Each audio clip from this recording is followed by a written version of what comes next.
কোরআন নাজিল হয়েছে। ওই লা ইলাহা ইল্লাল্লাহ পড়লেই হয়ে যাবে। কথা ঠিক না ভুল জোরে বলেন না। ও বেজনেরা, নওজওয়ানেরা, মুরব্বিয়ানে গণেরা, ছেলেরা, বাচ্চারা, নতুন গ্রামের মুসলমানেরা, আল্লাহ নবী দয়ার নবী বললেন, আবু বকর ঠিক করেছো, তুমি ঠিকই করেছো, কিন্তু দেখো তো এই আঙ্গুটির নিচের দিকটা যেন কি আর একটা লিখে দিয়েছে। হযরত আবু বকর সিদ্দিক রাদিয়াল্লাহু তাআলা আনহু আমার নবী পাকের কাছ থেকে আঙ্গুটিটা নিয়ে ওই সময় তিনি ঘুরে ঘুরে দেখলে না না না, ওই আঙ্গুটির নিচেতে লেখা আছে আবু বকর, ওই আঙ্গুটির নিচেতে লেখা আছে রাসূলের সাহাবী হযরত আবু বকরের নামটা লেখা। আল্লাহ নবী সাহাবী হতক আপনার এমনি করে হক চকিয়ে গিয়েছে, হুজুর আমার হতবাক হয়ে গিয়েছে। আল্লাহ নবী বললেন, আবু বকর কি লেখা আছে একবার বলো। ইয়া রাসূলুল্লাহ, হাবিবাল্লাহ, বেয়াদবি মাফ করো হুজুর, বেয়াদবি নেবেন না, এটা আমি লিখতে বলিনি। কি লেখা আছে বলো আবু বকর। ইয়া রাসূলুল্লাহ, হাবিবাল্লাহ, আমি আবু বকরের নামেতে লেখা। আল্লাহ বললেন, আবু বকর রে, আমি রাসূলুল্লাহর আঙ্গুটিতে তোমার নামটাও লিখে লিনে বাবা। আল্লাহ নবী সাহাবী জজ্জার করে কাঁদতে শুরু করলেন, ইয়া রাসূলুল্লাহ, হাবিবাল্লাহ, হুজুর আমি তো স্বর্ণকারকে লিখতে বলিনি, তাহলে লিখলোটা কি? ইয়া রাসূলুল্লাহ, হাবিবাল্লাহ, হুজুর আপনি ইন্তজার করেন, অপেক্ষা করে, আমি উচিত শিক্ষা দিয়ে এসেছি, আঙ্গুটিটা একবার দেন। হযরত আবু বকর আঙ্গুটি ছুটে ছুটে স্বর্ণকারের বাড়িতে চলে যায়। স্বর্ণকার ভাই, এমন সর্বনাশটা কেন করলি রে ভাই? আমার রাসূলের আঙ্গুটিতে কেন আবু বকরের নামটা বসিয়ে দিলি? স্বর্ণকার বলেছিলেন, ওয়াল্লাহি তাল্লাহি বিল্লাহি, আল্লাহর কসম কে বলি, আবু বকর আপনার নামটা রাসূলের আঙ্গুটিতে আমি লিখে দিইনি। তাহলে কে লিখেছে? আমি আবু বকর তো আঙ্গুটিতে নাম লিখতে পারবো না, তাহলে কে লিখেছে? জানি না, জানি না। আল্লাহ নবীর দরবারে মনটা খারাপ করেছে আবু বকর বলেছিলেন, ইয়া রাসূলুল্লাহ, হাবিবাল্লাহ, হুজুর বেয়াদবি নেবেন না। ওই স্বর্ণকার ভাই বলেছেন, তিনিও বলছেন লেখেননি। আল্লাহ নবী মুচকি হেসে বলেছিলেন, ও আমার আবু বকর, তুমি যখন স্বর্ণকারের বাড়িতে গিয়েছ, ওই সময় নাযালা বিহি জিবরিল আমিন, হযরত জিবরাইল আলাইহিস সালাম এসে জানিয়ে দিয়েছে, ইয়া রাসূলুল্লাহ, হাবিবাল্লাহ, আবু বকর যেমন আপনার আঙ্গুটি লা ইলাহা ইল্লাল্লাহর পাশে মুহাম্মাদুর রাসূলুল্লাহ লিখে কলেমাটার মর্যাদা দিয়েছে, আঙ্গুটির মর্যাদা দিয়েছে, আবার আল্লাহ পাক জানিয়ে দিয়েছে জিবরিল আমিন, শুধু এই আঙ্গুটিতে আমার রাসূলের নাম, আমার নাম শুধু থাকবে না, আমার কলেমার ইজ্জত যিনি দিয়েছে, আমি আল্লাহ চাই ওই আঙ্গুটির মর্যাদা আবু বকরের নামটা লিখে দাও। একবার জোরে হবে না? নারে তাকবীর। কিছু বুঝতে পারছেন? হ্যাঁ, সেই ঈমানের তারা মুসলমান ছিলেন, আমাদের মতো ঈমানদার নয়। আমরা নামাজ পড়ি আবার সুদও খাই, নামাজ আদায় করি আবার পরনিন্দা পরচর্চাও করি, নামাজ আদায় করি আবার ঘরের বউটাকে বন্ধন গ্রুপে লাগিয়ে দিচ্ছি। নবীর উম্মত। তবে নতুন গ্রামের মা বোনেরা সব সচেতন, এরা এসব করে না। করে মুসলিম সমাজ জাহান্নামের রাস্তা ধরে নিয়েছে। আলেম ওলামার চোখে সব ধরা পড়ে না, মাওলানা মুফতিদের চোখে সব ধরা পড়ছে না। বলছো ওর হিসাব ও দেবে। তাই তুমি যে এলেম অর্জন করেছো, জ্ঞান অর্জন করেছো, 13-14 বছর 12 বছর মাদ্রাসায় পড়ে কি করতে শিখেছো বাপ? যদি তোমার এলেম তোমাকে অন্যায়ের প্রতিবাদ না করতে শেখায়, অন্যায়ের বিরুদ্ধে যদি রুখতে না শেখায়, তোমার এলেম তোমার কি উপকার করেছে? উপকার হয়েছে? কোনো উপকার আসবে? মুসলিম সমাজ এইভাবেই ধ্বংস হচ্ছে। মুসলিম সমাজ এইভাবেই ধ্বংস হচ্ছে। একের পর এক মুসলিম গ্রাম শেষ হয়ে যাচ্ছে এইভাবে। আজকে বিভিন্ন সোশ্যাল মিডিয়ায় দেখি মুসলমানদের এই করছে, সেই করছে, এই করবে, সেই করবে, মেরে দেবে। এরা কবে মরে গেছে? এরা কবে মরে গেছে? এদের মরাকে মেরে কি লাভ? এরা সেই দিন মারা গেছে যেদিন এদের ঘরেতে সুদের টাকা উঠেছে। এরা সেই দিন ধ্বংস হয়ে গেছে যেদিন এদের ঘরেতে গান বাজনা ঢুকেছে। এরা সেদিন শেষ হয়ে গেছে যেদিন এদের ঘরের নারীরা বেহায়া, নির্লজ্জ, বেহায়াপনা শুরু করেছে। এরা সেদিন ধ্বংস হয়েছে যেদিন এদের ঘরের নারীরা মহিলা সমিতি বন্ধন গ্রুপের দপ্তরে নাম লিখিয়েছে। এরা কবেই মারা গেছে। অসুবিধা হচ্ছে নাকি? মরা মানুষকে কি মারবে?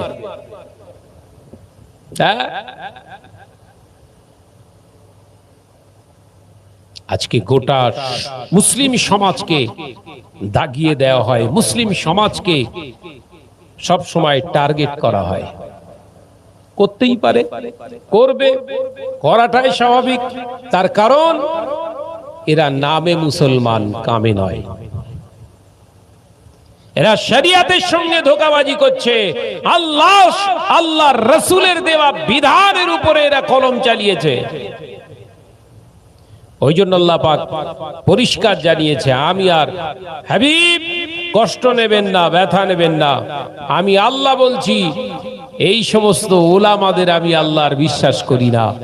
আমার কোরআনের সংরক্ষণের দায়িত্ব ওদের হাতে আমি আর দেব না।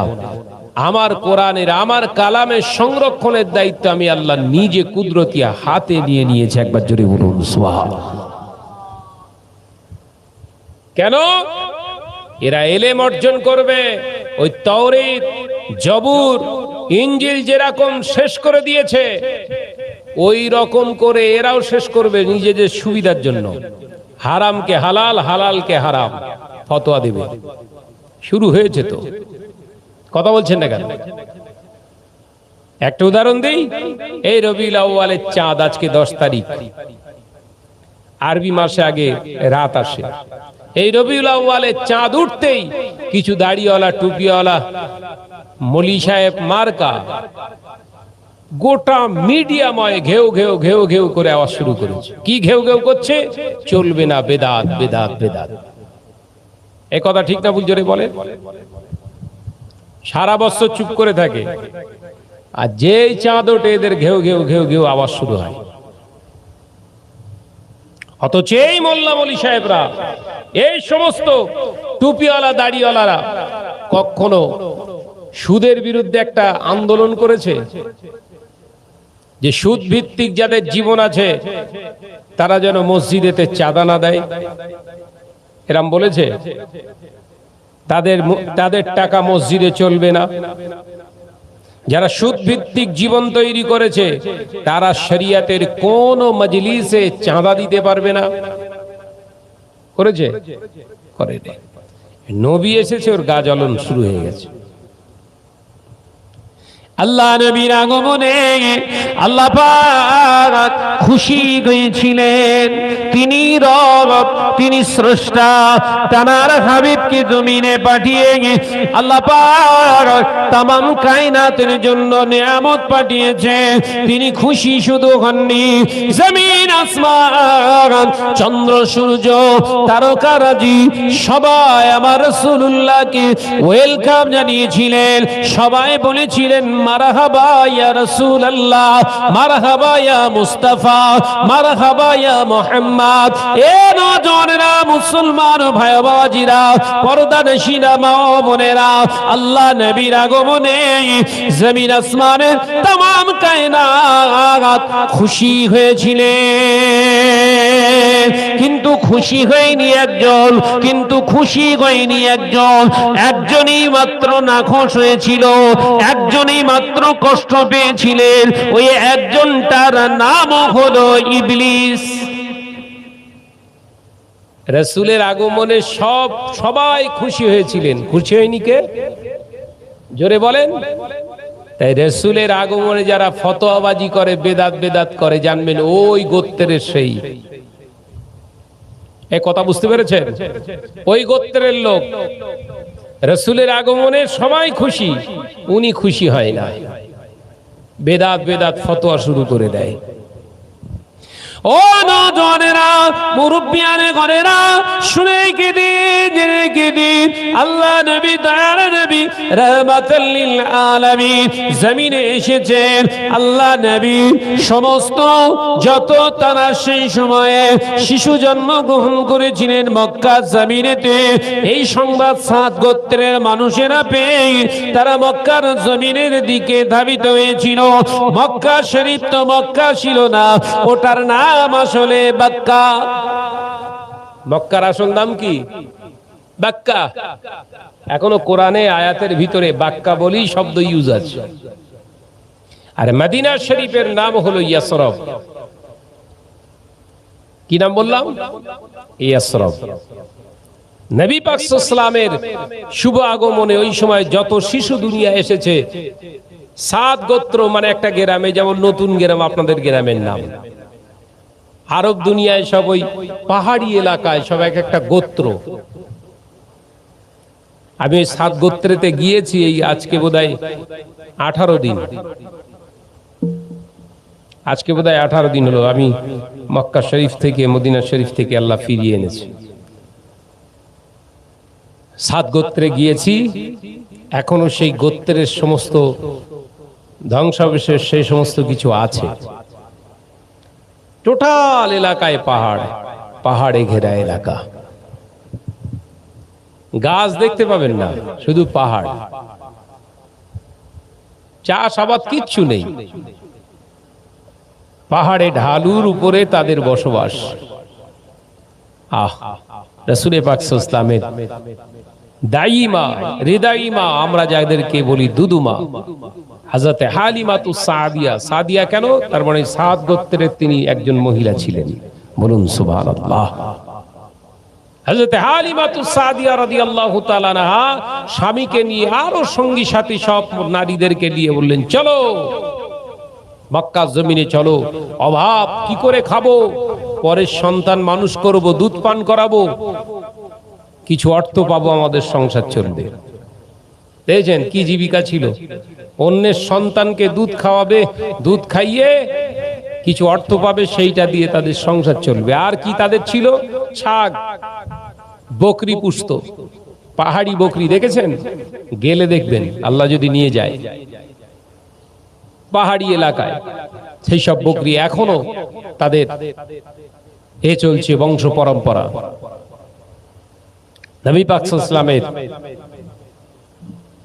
ওই শহর বাক্কাতে, মক্কা শরীফে গিয়ে উপস্থিত হলেন সবাই।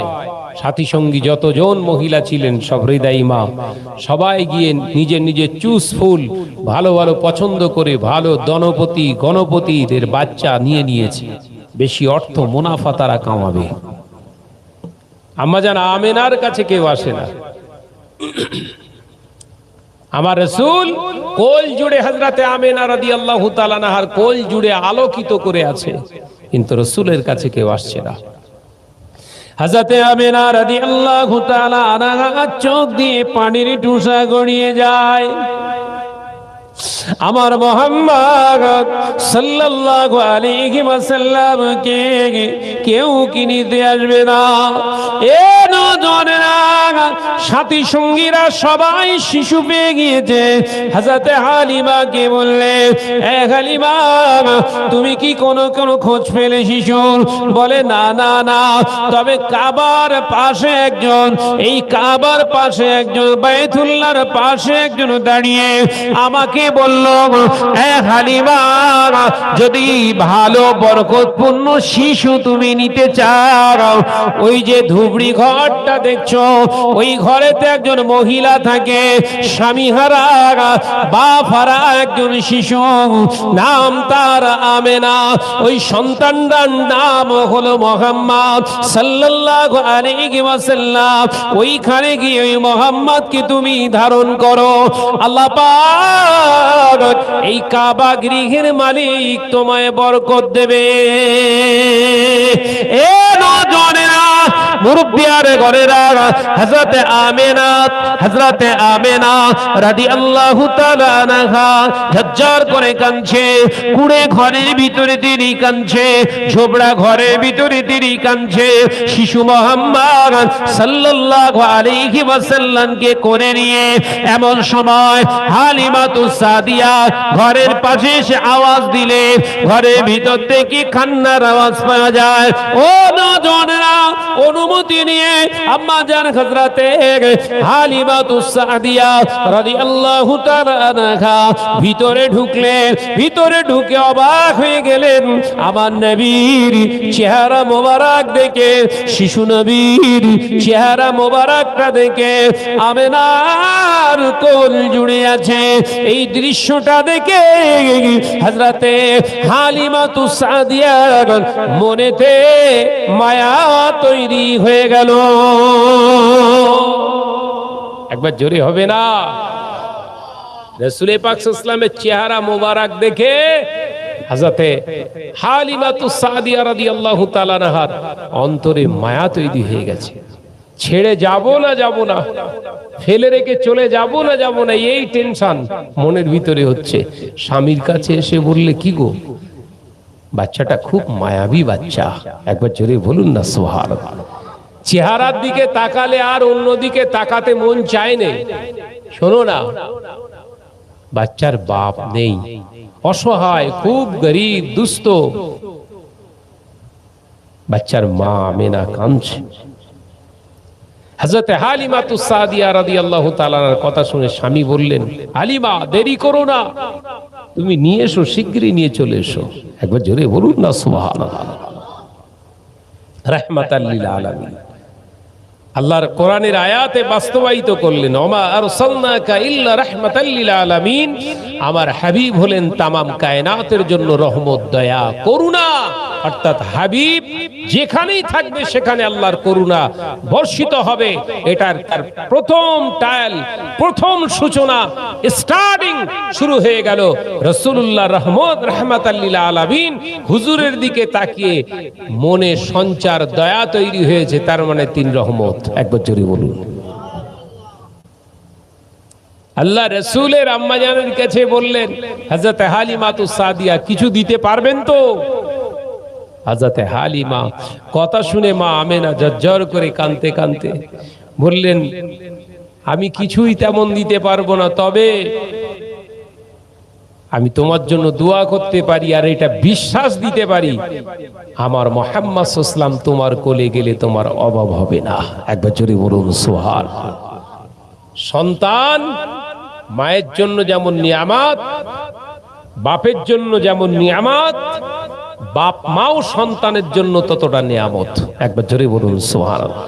তাদেরকে সেইভাবে তৈরি করতে হবে, সেইভাবে তাদেরকে তৈরি করতে হবে।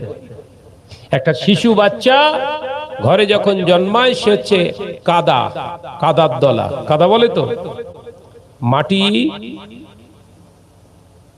পানির সঙ্গে মিক্সচার করে দলা করলে কি বলে? কাদা না? ওই কাদা দিয়ে আপনি যেটা তৈরি করতে চাইবেন সেইটা হবে, কিন্তু শুকনো মাটি হবে পারবেন না, ভেঙে চৌচির হয়ে যাবে।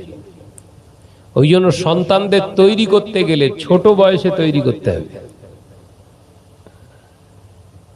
কথা বুঝতে পারছেন না? আল্লাহ রাসূলকে বুকে জড়িয়ে দিলে হযরতে আমেনা রাদিয়াল্লাহু তাআলা আনহা মা ওই ছোট্ট রাসূলকে, নবীকে আমার চুমায়কে বুসা দিয়ে বললেন, বাবা মুহাম্মদ সাল্লাল্লাহু আলাইহি সাল্লাম মায়ের কথা শুনবে। ওইটুকু বাচ্চাকে আম্মাজান শিক্ষা দিচ্ছে। ভাই, 3 দিনের বাচ্চার কিছু শিক্ষা দেয়া যায়? কথা বলে না। আমার ঘরে আমার ছেলে আছে, ছোট ছেলে, বয়স এই 5 মাস। আমি তার দিকে ফিরে যখন ইশারা করি, হাসি, সে হাসে। কিন্তু 3 দিনের বাচ্চা, 7 দিনের বাচ্চা, 15 দিনের বাচ্চা সবকিছু বোঝে। এই জলসায় আসার আগে ওর মায়ের কোলে আছে, একটু কপালেতে চুমা দিলাম, বুসা দিলাম, হাসছে। তার মনের ভিতরে ফিলিং তৈরি হচ্ছে, আমার আব্বাজি আমাকে চুমা খেয়েছে, তৈরি হচ্ছে। ওকে যেভাবে তৈরি করা হবে ঠিক সেইভাবে তৈরি হবে। অর্থাৎ সন্তান খারাপ ভালো হওয়ার পেছনে অবদান থাকে কার? সমাজের নয়, মিথ্যা কথা। ভালো সন্তান হওয়া, খারাপ সন্তান হওয়ার, আল্লাহ রাসূল বললেন একটা সন্তান যদি খারাপ হয় 100%-এর ভিতরে 80% দায়ী হচ্ছে তার মা। সন্তান খারাপ হওয়ার পিছনে অবদান থাকে সব থেকে বেশি মায়েদের। মায়েরা বোনেরা হয়তো পর্দার আলে আছে, তার রাগ করবে, কিন্তু হাকিকাত বলে যাচ্ছে একটা সন্তান খারাপ হওয়ার পিছনে তার অবদান থাকে মায়ের কত পার্সেন্ট বললাম? 80%। 20% হচ্ছে তার বাপের। আর একটা সন্তান ভালো হওয়ার পিছনে তার মায়ের অবদান থাকে 80%। অর্থাৎ মা যদি ভালো হয় সন্তান, জোরে বলে, ভালো হবে। কেন? কেন সূচনা পৃথিবীতে আসার আগ মুহূর্তে নয়, ও যখন মুদগাতান একদম নাপাক পানি যখন ছিল তখন থেকে মায়ের কাছেও গচ্ছিত সম্পদ, মায়ের কাছেই হচ্ছে আমানত। পেটে থাকলো 10 মাস 10 দিন কি 9 মাস কি 9.5 মাস, পেট থেকে বেরোনোর পরে আবার 2.5 বছর কোলেতেই। কথা বলছেন না কেন? তাহলে 9 মাস ওদিকে আর কোলেতে রইল 2.5 বছর।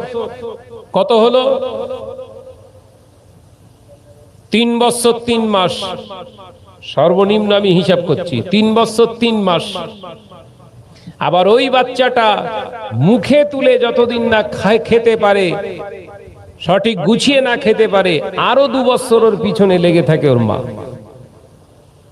তাহলে 5 বছর একটানা তার পরিশ্রম করতে হয় মাকে, 5 বছর কন্টিনিউ। তাহলে ওই সন্তানটা ভালো এবং খারাপ হওয়ার পিছনে সব থেকে মেহনতকার, জোরে বলেন না, মায়ের। অর্থাৎ মাকে আগে ভালো হতে হবে। হযরতে আমেনা রাদিয়াল্লাহু তাআলা আনহার জীবন ইতিহাস পড়ে দেখুন। হযরতে আমেনা রাদিয়াল্লাহু তাআলা আনহা এত আমানতদার, গচ্ছিত সম্পদকে এত আমানত ভাবতেন, জীবনে কোনোদিন রাস্তা দিয়ে গেলে কোনো জিনিস পড়ে থাকলে হাতে তুলতেন না।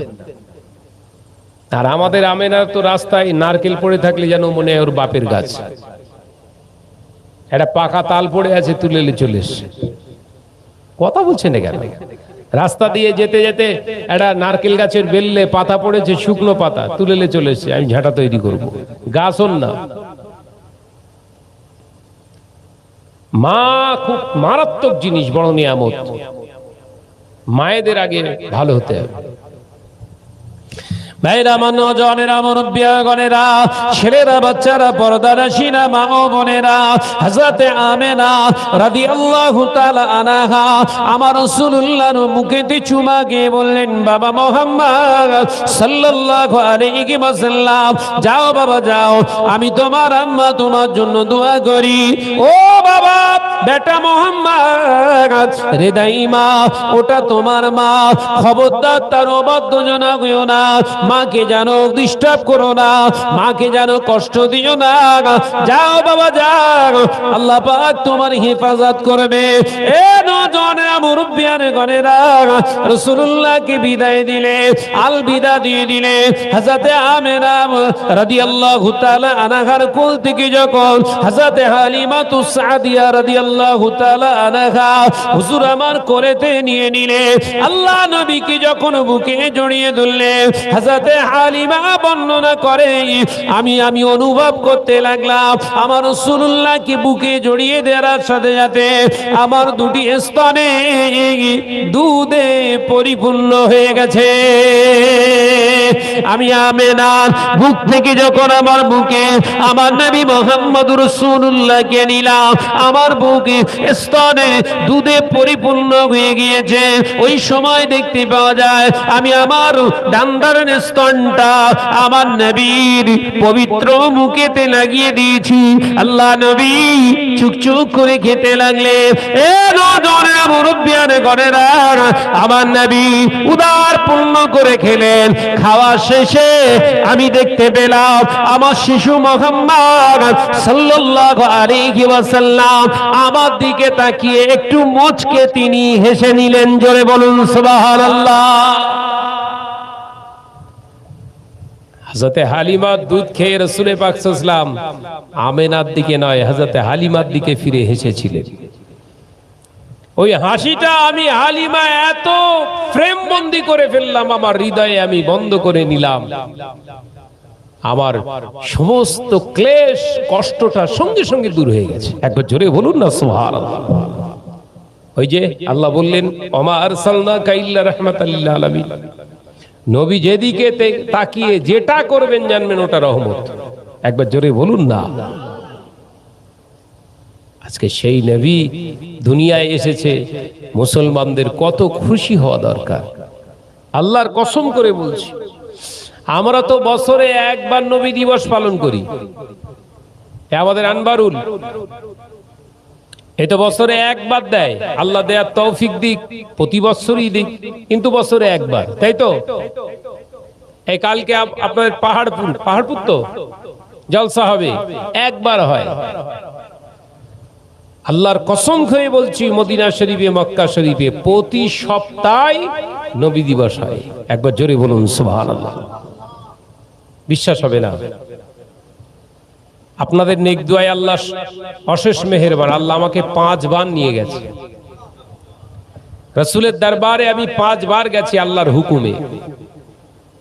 নবীর পাগল হয়ে গেছি। 5 বার আল্লাহ নিয়ে গেছে। প্রতি বছরে গিয়ে দেখি সোমবার আসলেই মদিনা মক্কার মানুষগুলো রাসূলুল্লাহর প্রেমে পাগল হয়ে যায়, সাধারণ মানুষকে খেতে দেয়। জোরে বলুন সুবহানাল্লাহ। নবী দিবস পালন করে সোমবার আসলে। আমরা বছরে কবার? জোরে বলেন। মদিনার মানুষেরা, মক্কা শরীফের মানুষেরা সোমবার আসলে তারা রাসূলুল্লাহর সুন্নতকে পালন করে। এই নবী দিবসটা শুধু আমি আপনি পালন করি তা নয়। এ মুসলমানেরা, নতুন গ্রামের মুসলমানেরা শুনুন, এই সোমবারে আসলে আল্লাহর নবী স্বয়ং তিনি রোজা রেখে দিতে। প্রতি সোমবারে আল্লাহ রাসূল রোজা রাখতেন। সাহাবায়ে কেরামেরা প্রশ্ন করেছিলেন, ইয়া রাসূলুল্লাহ, হাবিবাল্লাহ, হুজুর আপনি প্রতি সোমবারে রোজা ব্রত পালন করেন কেন? আল্লাহ নবী বললেন, আমি বৃহস্পতিবারে রোজা রাখি আর সোমবারে রোজা রাখি। কেন জানো? এই সোমবারে আল্লাহ পাক আমি হাতে দুনিয়ায় পাঠিয়েছিলেন দয়াময় রব্বুল আলামিন, তিনি আমাকে দয়া করে জমিনের উপরে পাঠিয়েছে। তাই রবের শুকরানা স্বরূপ আমি রাসূলুল্লাহ রোজা আদায় করে দিই। একবার জোরে বলুন না সুবহানাল্লাহ। তাহলে মদিনা শরীফে মক্কা শরীফের মানুষরা সব বেদাত পালন করছে নাকি? আরে সরাসরি হাদিস পাকে এসেছে, হাদিসটা আছে। আল্লাহ রাসূল সোমবারে এবং বৃহস্পতিবারে রোজা রাখতেন। মুসা আলাইহিস সালামের উম্মতদেরকে আল্লাহ ক্ষমা করেছিলেন, মাফ করেছিলেন বৃহস্পতিবারে। মুসা আলাইহিস সালাম রোজা রাখতেন বৃহস্পতিবার। হুজুর ওই সুন্নতটা আদায় করতেন, আর আল্লাহ পাক জমিনের উপরে তানাকে পাঠিয়েছিলেন বলে তার শুকরানা স্বরূপ তিনি নিজে প্রতি সোমবারে রোজা রেখে দিতেন। একবার জোরে বলুন সুবহানাল্লাহ। তাহলে যারা বেদাত করে চেল্লাচ্ছে, এদের অবস্থা কি হবে বাপ? এদের অবস্থা কি হবে? আমি তো আবারও বলছি, আল্লাহর কসম খেয়ে বলছি, মদিনা শরীফে মক্কা শরীফে আপনার সোমবার আসলে আসরের নামাজের ঠিক 1.5 ঘন্টা পর, ক ঘন্টা পর? ঠিক 1.5 ঘন্টা পর হাজী সাহেবদের সামনে একদম সঙ্গে সঙ্গে দস্তরখানা বিছিয়ে দেবে। কে রোজা রাখলো না রাখলো দেখার দরকার নেই। মসজিদুন নববী শরীফে সবার সামনে দস্তরখানা বিছিয়ে দিল। হাজার হাজার লক্ষ লক্ষ মানুষ, হাজী সাহেবরা সবাই তো রোজা রাখে না, অনেকে জানেই না সোমবারে যে রোজা রাখতে হয় সুন্নাত, জানেই না। উমরায় গেছে, হজে গেছে, এর সামনে হঠাৎ করে দস্তরখানা দিয়েছে, অবাক হয়ে গেছে কি ব্যাপার। ঠিক তার আধা ঘন্টা 35 মিনিট পরে সব প্যাকেট করা 1 বোতল পানি, 8টা থেকে 10টা খোরমা খেজুর, 1 বাটি টক দই, আর একটা গোল ছোট্ট সুন্দর পাউরুটি, আর তার সঙ্গে মশলা, একটা টিস্যু পেপার, একটা প্যাকেট করে সামনে প্রত্যেক হাজীর সামনে দিয়ে গেল। প্রথম বছরে আমি তো অবাক হয়ে গেলাম। মদিনা শরীফের মানুষকে যিনি দিচ্ছেন তারা হাতটা ধরলাম, আমি জিজ্ঞাসা করলাম এটা কি? আমার দিকে মুচকে হেসে বললেন ইফতার। ইয়া আখি ইফতার। ইফতার লা সাওম, আমি তো রোজাই নেই। উনি বললেন লা বা'স, কোনো অসুবিধা নেই। as-সুন্নাহ ইয়াউমুল আহাদ, আজকে আপনি জানেন না আজকে পবিত্র সোমবার, আজকের এই পবিত্র সোমবারেতে রাসূলুল্লাহ রোজা রেখেছিলেন, নবী দিবস উদযাপন করেছিলেন, সেই জন্য আমরা রোজাদার বেরোজাদার সকলকে খাওয়াই। একবার জোরে বলুন সুবহানাল্লাহ। তাহলে কি বলবেন? ওটা বেদাত বলবেন তো? তখন ওটা সুন্নত, তখন ওটা সুন্নত হয়ে যাবে। ওই জন্য চিন্তা ভাবনা করে কথা বলতে হবে সমাজে, চিন্তা ভাবনা করে। আমার বোধহয় ছোট ব্যাগটা আমি আনিনি, ছোট ব্যাগের ভিতরে এখনো সেই আমার 2 দিন আমি ইফতার করেছি, 2টো টিস্যু, মানে টিস্যু, ওটাও প্যাকেট, 2টো হাত মুখ মোছার জন্য পরিষ্কার, সেই টিস্যু এখনো ব্যাগের ভিতরেই ঢোকানো আছে। রাসূলুল্লাহকে তারা মহব্বত করে আর আমি আপনি মহব্বত করি। শুধু নামাজ নামাজ করে পাগল হলে হবে না, ইমানটা ঠিক করুন আগে। ইমানের 12টা বাজিয়ে দিয়ে নামাজ পড়ে কোথায় যাবেন? ও বেজনেরা, নওজওয়ানেরা, মুরব্বিয়ানে গনেরা, ছেলেরা, বাচ্চারা, পর্দানশীনা মা বোনেরা, আল্লাহ নবী দয়ার নবী রাহমাতাল লিল আলামিনকে সঙ্গে করে নিয়ে হযরতে হালিমাতুস সাদিয়া রাদিয়াল্লাহু তাআলা আনহা স্বামীকে নিয়ে হুজুর আমার একটা দুর্বল খচ্চর নিয়ে গিয়েছিলেন। ওই সময় সাদ গোত্র থেকে তিনি অভাবগ্রস্ত একটি দুর্বল খচ্চর নিয়ে গিয়েছিলেন। এ নওজওয়ানেরা, মুরব্বিয়ানে গনেরা, শুনে রেখে জেনে রেখে খচ্চর মানে গাধা নয়, গাধা আলাদা প্রাণী। খচ্চর গাধার মতোই দেখতে, কিন্তু সাইজে একটু ছোট। ওই খচ্চর নিয়ে গিয়েছিলেন হযরতে হালিমাতুস সাদিয়া রাদিয়াল্লাহু তাআলা আনহা। দুর্বল ওই খচ্চরটা পিঠের উঠবে এমন সময় রাসূলুল্লাহর কদম মোবারকের ছোঁয়াটা একটু ওই খচ্চরের গায়েতে লাগতেই খচ্চরটা যেন একটু গা ঝাড়া দিয়ে উঠলো। আল্লাহ নবীকে নিয়ে খচ্চরের উপরে যখন সওয়ার হলে ওই সময় দেখতে পাওয়া যায় দুর্বল খচ্চরটা সাথে সাথে শক্তিশালী হয়ে গেছে। একবার জোরে বলেন না সুবহানাল্লাহ। শক্তিশালী হয়ে গেছে, দুর্বল খচ্চর শক্তিশালী হয়ে গেছে। কি বলেছিলাম শুরুতেই? ওমা আরসালনাকা ইল্লা রাহমাতাল লিল আলামিন। নবীর পদধূলি, নবীর দৃষ্টি যেদিকে যাবে সেদিকে রহমত বর্ষণ হবে। একবার জোরে বলবেন না? আল্লাহ রাসূল কদম মোবারক, কচি কদম মোবারকের ছোঁয়া লেগেছে খচ্চরের গায়ে, একদম হিষ্টপুষ্ট হয়ে গেছে। দৌড়াচ্ছে, সকলের আগে দৌড়াচ্ছে। হযরত হালিমাতু সাদিয়া রাদিয়াল্লাহু তাআলা আনহা বলছে, আমি অবাক হয়ে গেলাম, আমার খচ্চর তো এরকম ছিল না, নিশ্চিত আমার মুহাম্মদ সাল্লাল্লাহু আলাইহি ওয়াসাল্লামের এই কদম মুবারকের ওসিলায় এগুলো হচ্ছে। একবার জোরে বলুন সুবহানাল্লাহ। হালিমা ঈমান আনেন, এখনো ঈমান ইসলাম তিনি জানেন না। রাসূলের প্রতি তার মহব্বত বিশ্বাস দেখেন, শুনছেন? রাসূলুল্লাহর এখনো কালেমার রিসালাতের দাওয়াত, ঈমানি দাওয়াত দেননি, সবে মাত্র কয়েকদিন এসেছে দুনিয়ায়। বেদিন বেঈমান, তিনি একজন অন্য ধর্ম অবলম্বী বিশ্বাসী মানুষ, তার ভিতরে রাসূলুল্লাহর মায়া তৈরি হয়ে গেছে, বিশ্বাস তৈরি হয়ে গেছে। এটাই হলো আমার নবী। একবার জোরে বলুন সুবহানাল্লাহ। কিন্তু এই মুসলমান ঘরের ছেলেরা, এই মুসলমান ঘরের মেয়েরা, এই মুসলমান ঘরের সন্তানদের ভিতরে রাসূলুল্লাহর মহব্বত এখনো ঠিকভাবে প্রতিষ্ঠিত করতে পারেনি। কথা ঠিক না ভুল? জোরে বলেন।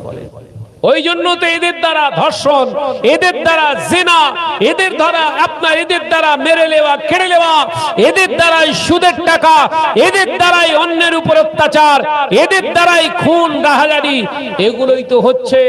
তার কারণ এরা নামে উম্মত, কামে নয়। নামে উম্মত হলে এগুলো সম্ভব, আর কামে উম্মত হলে জীবন চলে যাবে, অন্যায়ভাবে কারোর উপরে জুলুম করবে না। আমাদের তো মেরে খাওয়ার সব প্রফেশনাল জীবিকা তৈরি করে ফেলেছে। গর্বের সঙ্গে বলছি, জানিস আজকে এত টাকা ঝেড়ে দিয়েছি। অন্যায় কাজ, অন্যের কাছ থেকে আপনি জোর করে জুলুমবাজি করে টাকা আপনি আদায় করে নিয়েছেন, ওটা লজ্জার ব্যাপার, ওটা খারাপের ব্যাপার, ওটা ভয়ের ব্যাপার। কিন্তু বুক ঠুকে বলছে, জানিস আজকে ঝেড়ে দিয়েছি এত টাকা। আল্লাহ রাসূল বলেছেন, হাদিসে বলেছেন, হুজুর বলেছেন, এমন একটা দিন আসবে আমার উম্মাতদের ভিতরে কিছু উম্মাত অন্যায় রাহাজানি জুলুম করবে, করে এসে ফখর করবে। কথা বুঝতে পারছেন না? ফখর করে বলবে, হ্যাঁ করেছি জানিস। অন্যায় রাহাজানি করবে, তারপরে বলবে, ফখর করবে। দাও একটু চা দাও, প্রাণ খুলে একটু দরুদ শরীফ পড়ি। আল্লাহুম্মা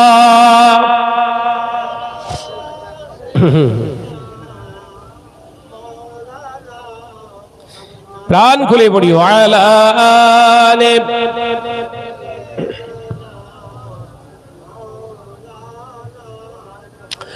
এসো তোমরা ইসলামে, এসো তোমরা ইসলামে, হবে যে উজালা, মক্কা মদিনা নবী কামলিওয়ালা।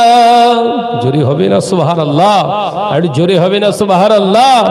এসো তোমরা ইসলামে, এসো তোমরা ইসলামে, হবে যে উজালা, মক্কা মদিনা নবী কামলিওয়ালা। আল্লাহুম্মা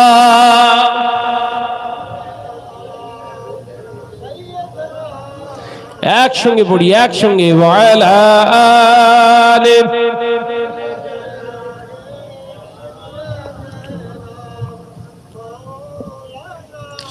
মক্কায় উঠিলেন নবীজি, মদিনায় ডুবিলেন, দুই জায়গার যত কষ্ট সহ্য করিলেন।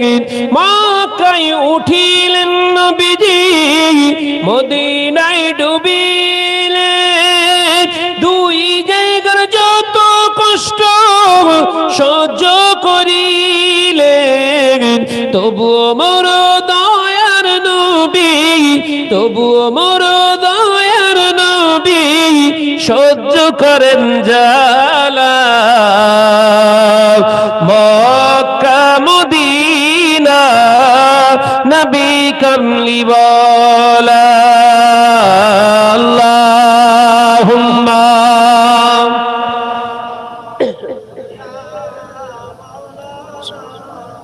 একসঙ্গে পড়ি ওয়ালা আলে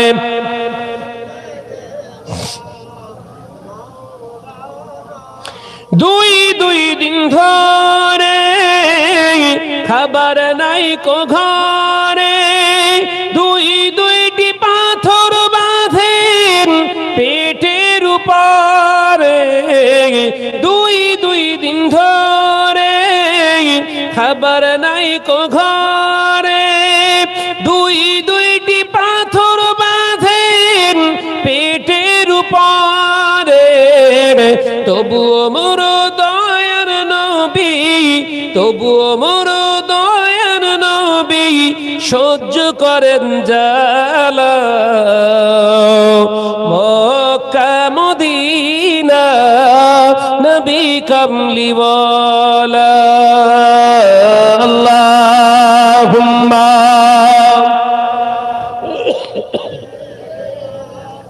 গলাটা টানছে, দেখেন তো ভয়েসটা টানছে। ওয়ালা আলে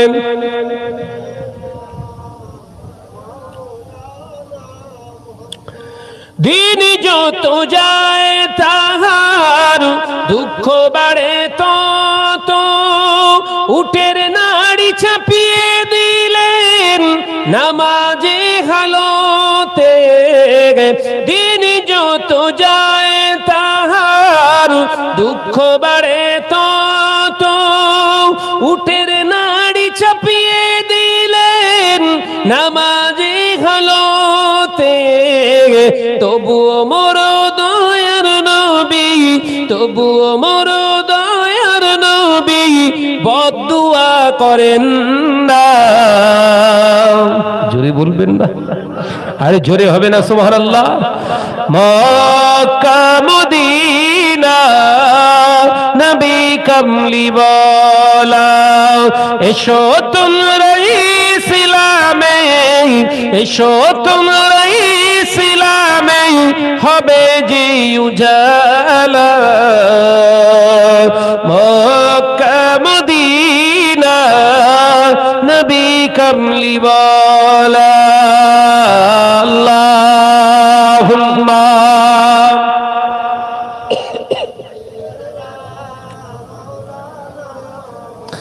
आवाज दे पड़े वाला ले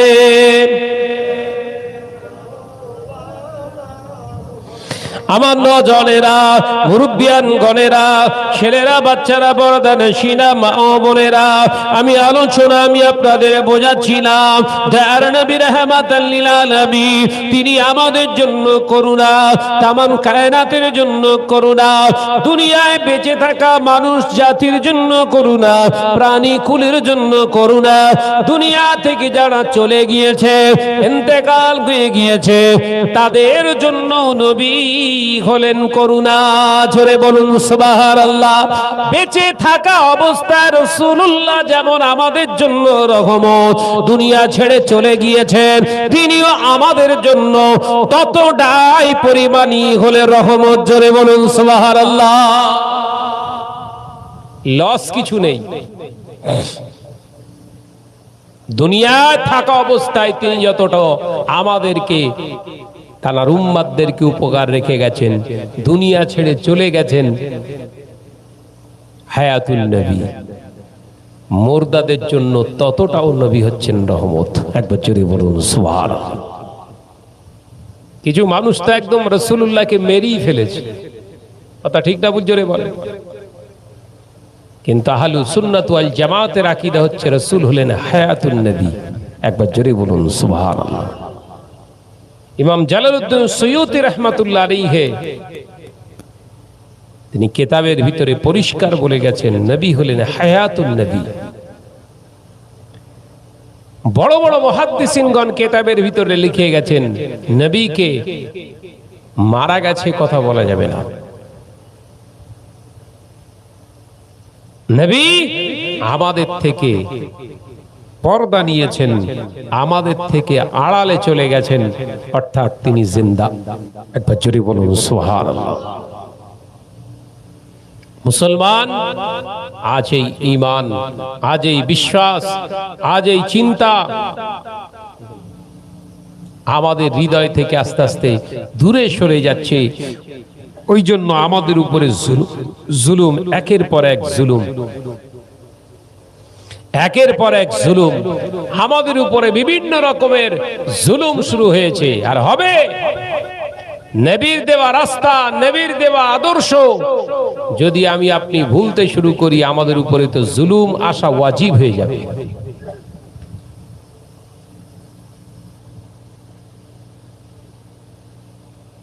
কথা বুঝতে পারেননি? অর্থাৎ রাসূল পাক সাল্লাল্লাহু আলাইহি ওয়াসাল্লামের মহাব্বত অন্তরে আমাদেরকে নিয়ে থাকতে হবে। যদি এটা না থাকি, না আমরা চলি, তাহলে আগামী দিন আমরা অবশ্যই পদদলিত হব, লাঞ্ছিত হব। সমাজের বুকে আজকে দেখতে পাই ভারতবর্ষে কিছু না হলেও প্রায় ৩৫ থেকে ৩৭ কোটি মুসলিম বসবাস করি আমরা। তাম পৃথিবীতে ২০০ কোটি প্লাস মুসলমান বসবাস করছি। গোটা পৃথিবীতে খোঁজ নিয়ে দেখুন, একটা জাতিকেই টার্গেট করে কেবলমাত্র হেনস্থা করা, সমাজচ্যুত করা, তাদের উপরে আক্রমণ চলছে।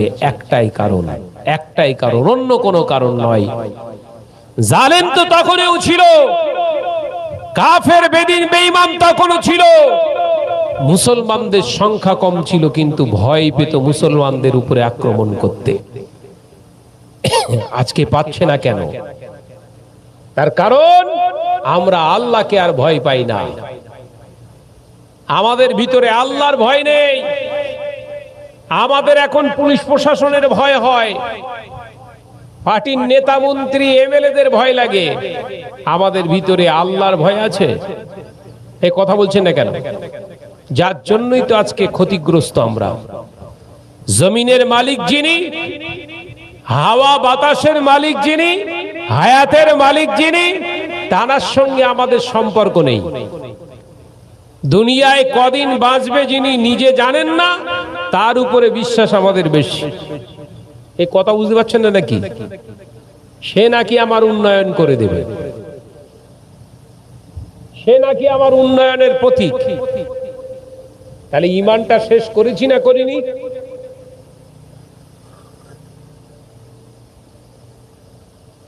ঈমানটা শেষ করেছি না করিনি? জোরে বলেন। এই তো ২-১ দিনের ভিতরই সব হয়েই হচ্ছে। বলছে তোর ঢুকেছে? বলে না, শুধু একটাই আওয়াজ হচ্ছে, ঢুকেছে। ও বলছে আমার ঢুকে গেছে। তোর ঢুকেছে? একটাই আওয়াজ হচ্ছে, ঢুকেছে না ঢুকিনি, কখন ঢুকলো, শুধু এই হচ্ছে। এই কথা ঠিক না বুঝে বলেন? সাবধান করে দিচ্ছি মুসলমান ঘরের মা বোনেরা, ওই ৩,০০০-এর প্রতি তোমরা বেশি আকৃষ্ট হইও না। ওই ৩,০০০ তোমার হায়াত নয়, ওই ৩,০০০ তোমার রেজেক নয়, ওই ৩,০০০ তোমার জীবনের ডেভেলপ নয়। তুমি আল্লাহর সঙ্গে সম্পর্ক করো, বেপর্দা হইও না। এই ৩,০০০-এর জন্য বেপর্দা হয়ে যে যেখানে সেখানে আন্দোলন করে আন্দোলনে নামছো, তোমাকেই আগে জেলে ঢোকাবে।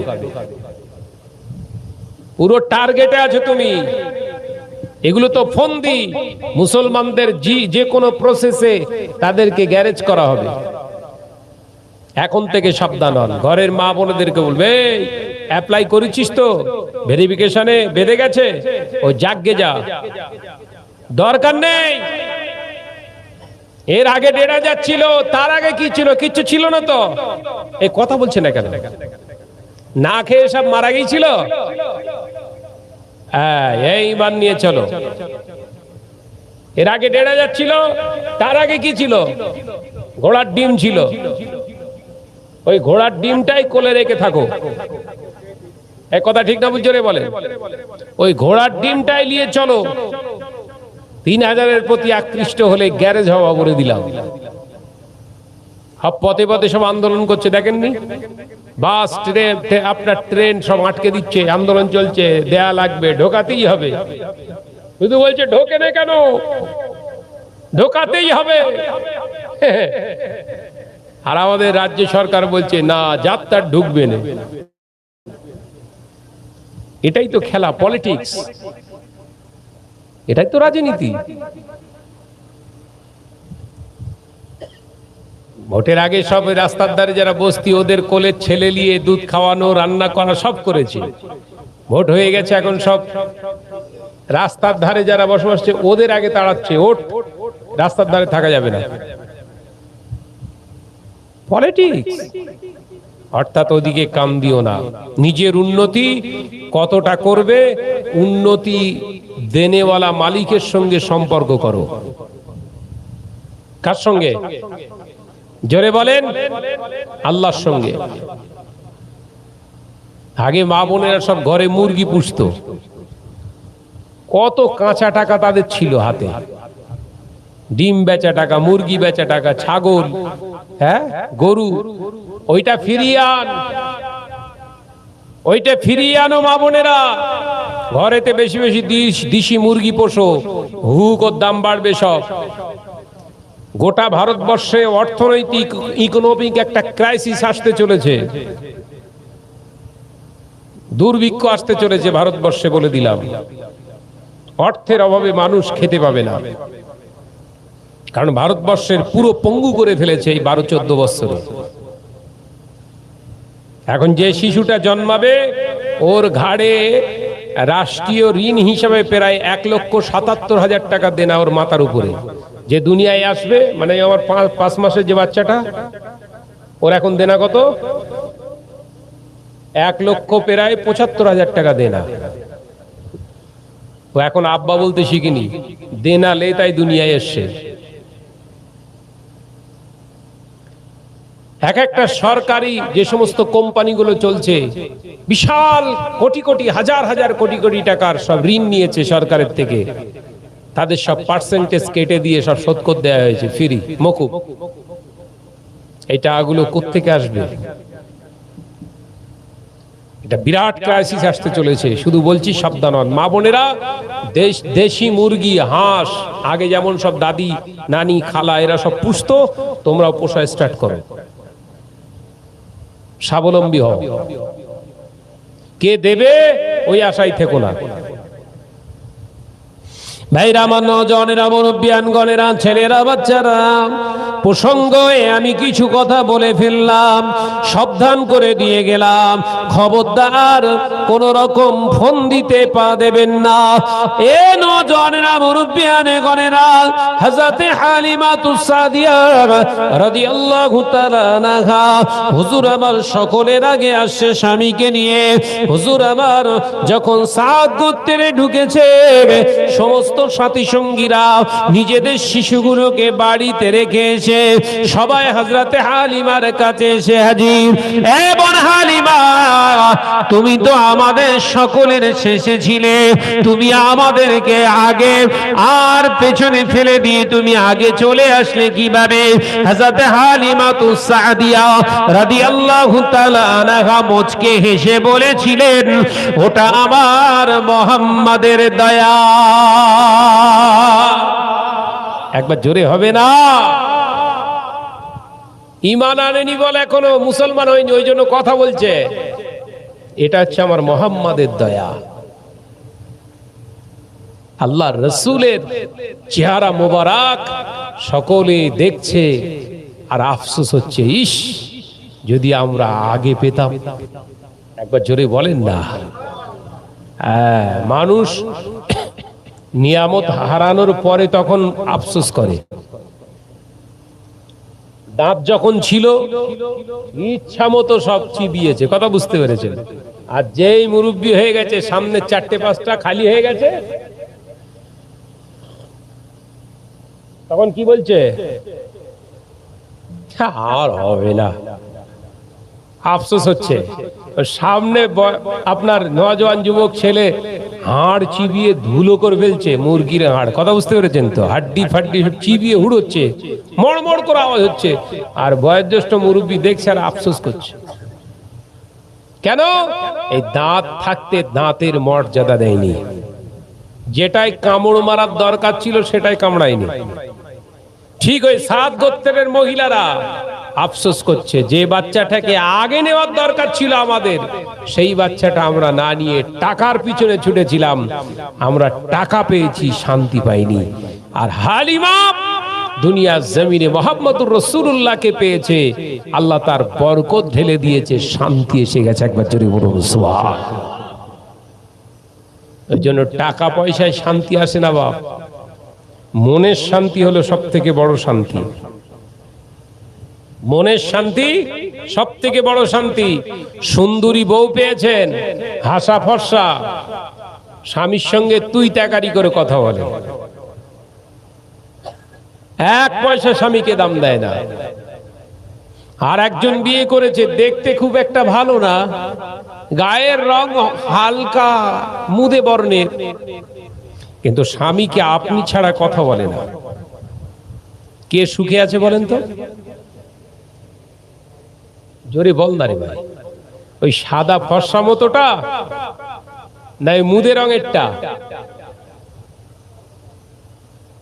রূপ যৌবন আগে নয়, আখলাক আগে, ব্যবহারটা আগে। ভাইরা মনোজনেরা, মুরব্বিয়ার ঘরেরা, ছেলেরা, বাচ্চারা, পর্দানশী মা ও বোনেরা, আল্লাহ নবীকে পাওয়ার জন্য সকলেই মন থেকে আফসোস করতে লাগলে। এ নজনেরা, মুরব্বিয়ার ঘরেরা, ছেলেরা, বাচ্চারা, পর্দানশী মা ও বোনেরা, হযরত হালিমাতুস সাদিয়া রাদিয়াল্লাহু তাআলা আনহা আমার রাসূলুল্লাহকে সব সময় কোলে করে রাখে। আমার নবীকে নিচে যেন না রাখলে ভালো হয়, আমার রাসূলুল্লাহকে বুকে করে তিনি সব কাজ করতে থাকে। এ নজওয়ানেরা, মুরব্বিয়ানে ঘরেরা, ছেলেরা, বাচ্চারা, পর্দানশী মা ও বোনেরা, হযরত হালিমাতুস সাদিয়া রাদিয়াল্লাহু তাআলা আনহা বর্ণনা করলে, আমি পরীক্ষা করব আমার মুহাম্মদ সাল্লাল্লাহু আলাইহি ওয়াসাল্লাম কত বড় নিয়ামত। এই পরীক্ষা করার জন্য তানাকে আমি প্রথম দিন যে ডান ধারের স্তনটা দিয়েছিলাম, ওই ডান ধারের স্তনটা বাদ দিয়ে আমার বাম ধারের স্তনটা দিয়ে আমার রাসূলুল্লাহকে আমি দুধ খাওয়ানোর চেষ্টা করলাম।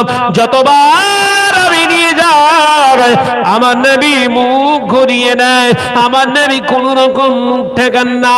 নবী আমার কাঁদতে শুরু করছে, আমি হালিমা বুঝতে পেরে গেলাম আমার নবী পূর্ণ তিনি আমানতদার, কারোর হক মেরে তিনি দুনিয়ায় খাবেন না। এটাই হলো আমার রাসূলুল্লাহর আর একটা মুজিজা।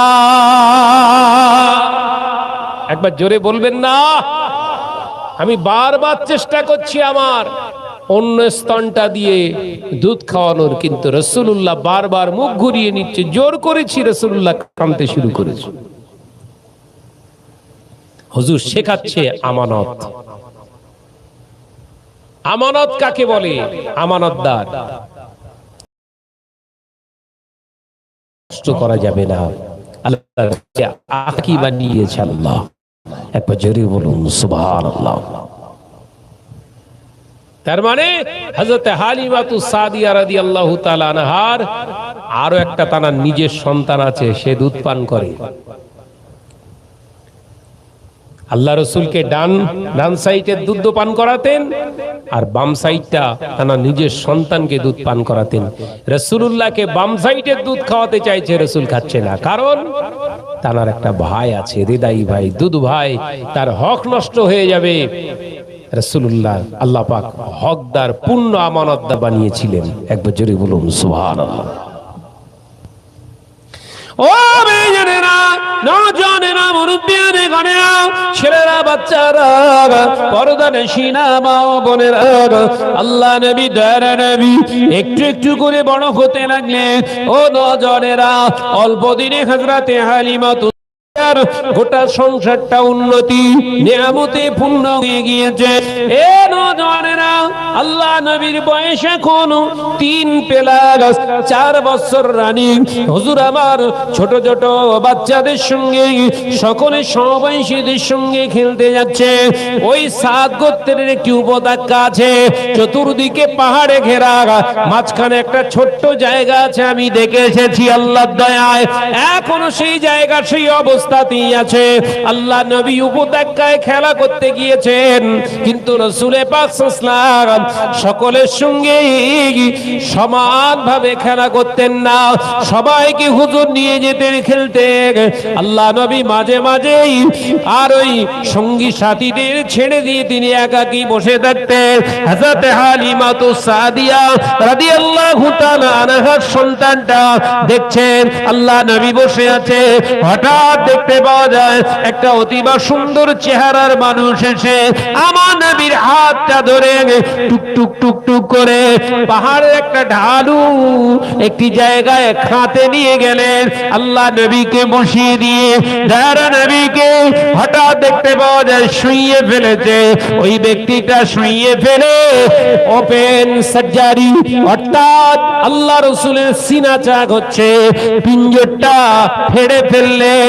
আল্লাহ নবীর এই অবস্থা দেখে হযরত হালিমাতুস সাদিয়া রাদিয়াল্লাহু তাআলা আনহার বেটা ছুটে ছুটে ছুটে ছুটে ছুটে ছুটে বাড়িতে গিয়ে হযরত হালিমাকে সংবাদ দিলেন, মা আমাদের ভাই মুহাম্মদ সাল্লাল্লাহু আলাইহি ওয়াসাল্লামকে কে যেন ধরে নিয়ে গিয়ে এমনি করে পিঞ্জরটা ফেড়ে ফেলেছে। মা আমাদের ভাই যেন আর নাই, আমার ভাই মুহাম্মদ সাল্লাল্লাহু আলাইহি ওয়াসাল্লাম আর বোধহয় বেঁচে নাই। ঝরঝর ঝরঝর করে কাঁদছে। আল্লাহ রাসূলের এই কথা শুনে হালিমা রাদিয়াল্লাহু তাআলা আনহা পাগলের মতো ছুটে ছুটে ওই সময় দেখতে পাওয়া যায় ওই সাদ গোত্রের উপত্যকায় এসে হাজির। হুজুর এসে দেখছেন আল্লাহ নবী একটি পাহাড়ের টিলার উপরে চুপটি মেরে বসে রয়েছে। একবার জোরে বলেন না সুবহানাল্লাহ। আল্লাহ রাসূলকে এসে দেখলেন কি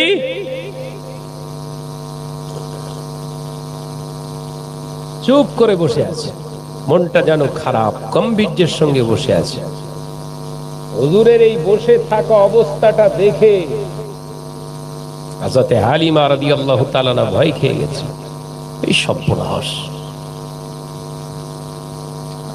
টুক টুক টুক টুক করে উঠলেন, মানে নিচু থেকে একটু উঠতে হবে, জায়গাটা একটু উঁচু, খুব বেশি উঁচু নয়। আল্লাহ রাসূলকে গিয়ে বুকে জড়িয়ে ধরে বললেন, ইয়া মুহাম্মদ সাল্লাল্লাহু আলাইহি ওয়াসাল্লাম, বাপ তোমার কি হয়েছে? মন খারাপ কেন? তুমি বসে আছো, কি হয়েছে? তোমার ভাই বলছিল তোমাকে কে যেন ধরে এনেছে এখানে। চুপ করে আছে, কোনো কথা নেই।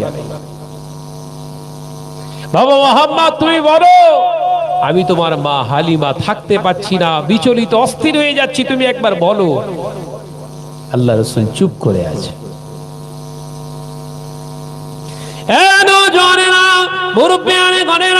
ছেলেরা বাচ্চারা পর্দা নশীনা মা বোনেরা আলোচনা বুঝুন।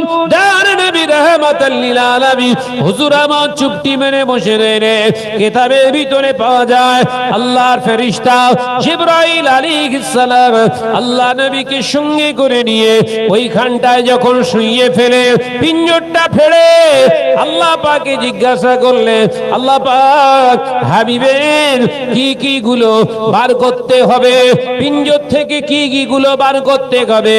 আল্লাহ পাক হুকুম দিয়েছিলেন কলেজা ফেফসা যা কিছু আছে ভিতরে সবগুলো বার করো, একটি বেহেশতে খাঞ্চার উপরে রেখে দাও। হে রাব্বি আল্লাহ, এটা রেখে দিয়ে কি করব?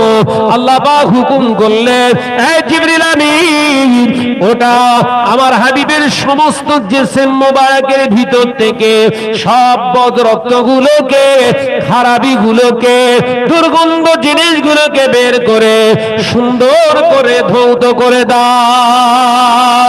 আমার হাবিব যার নবী রাহমাতাল লিল আলামিনের ভিতর থেকে সব খারাপিয়াতগুলো দূর করে দাও, যেন খারাপি কোন রকম আমরা হাবিবের স্পর্শ না করতে পারে।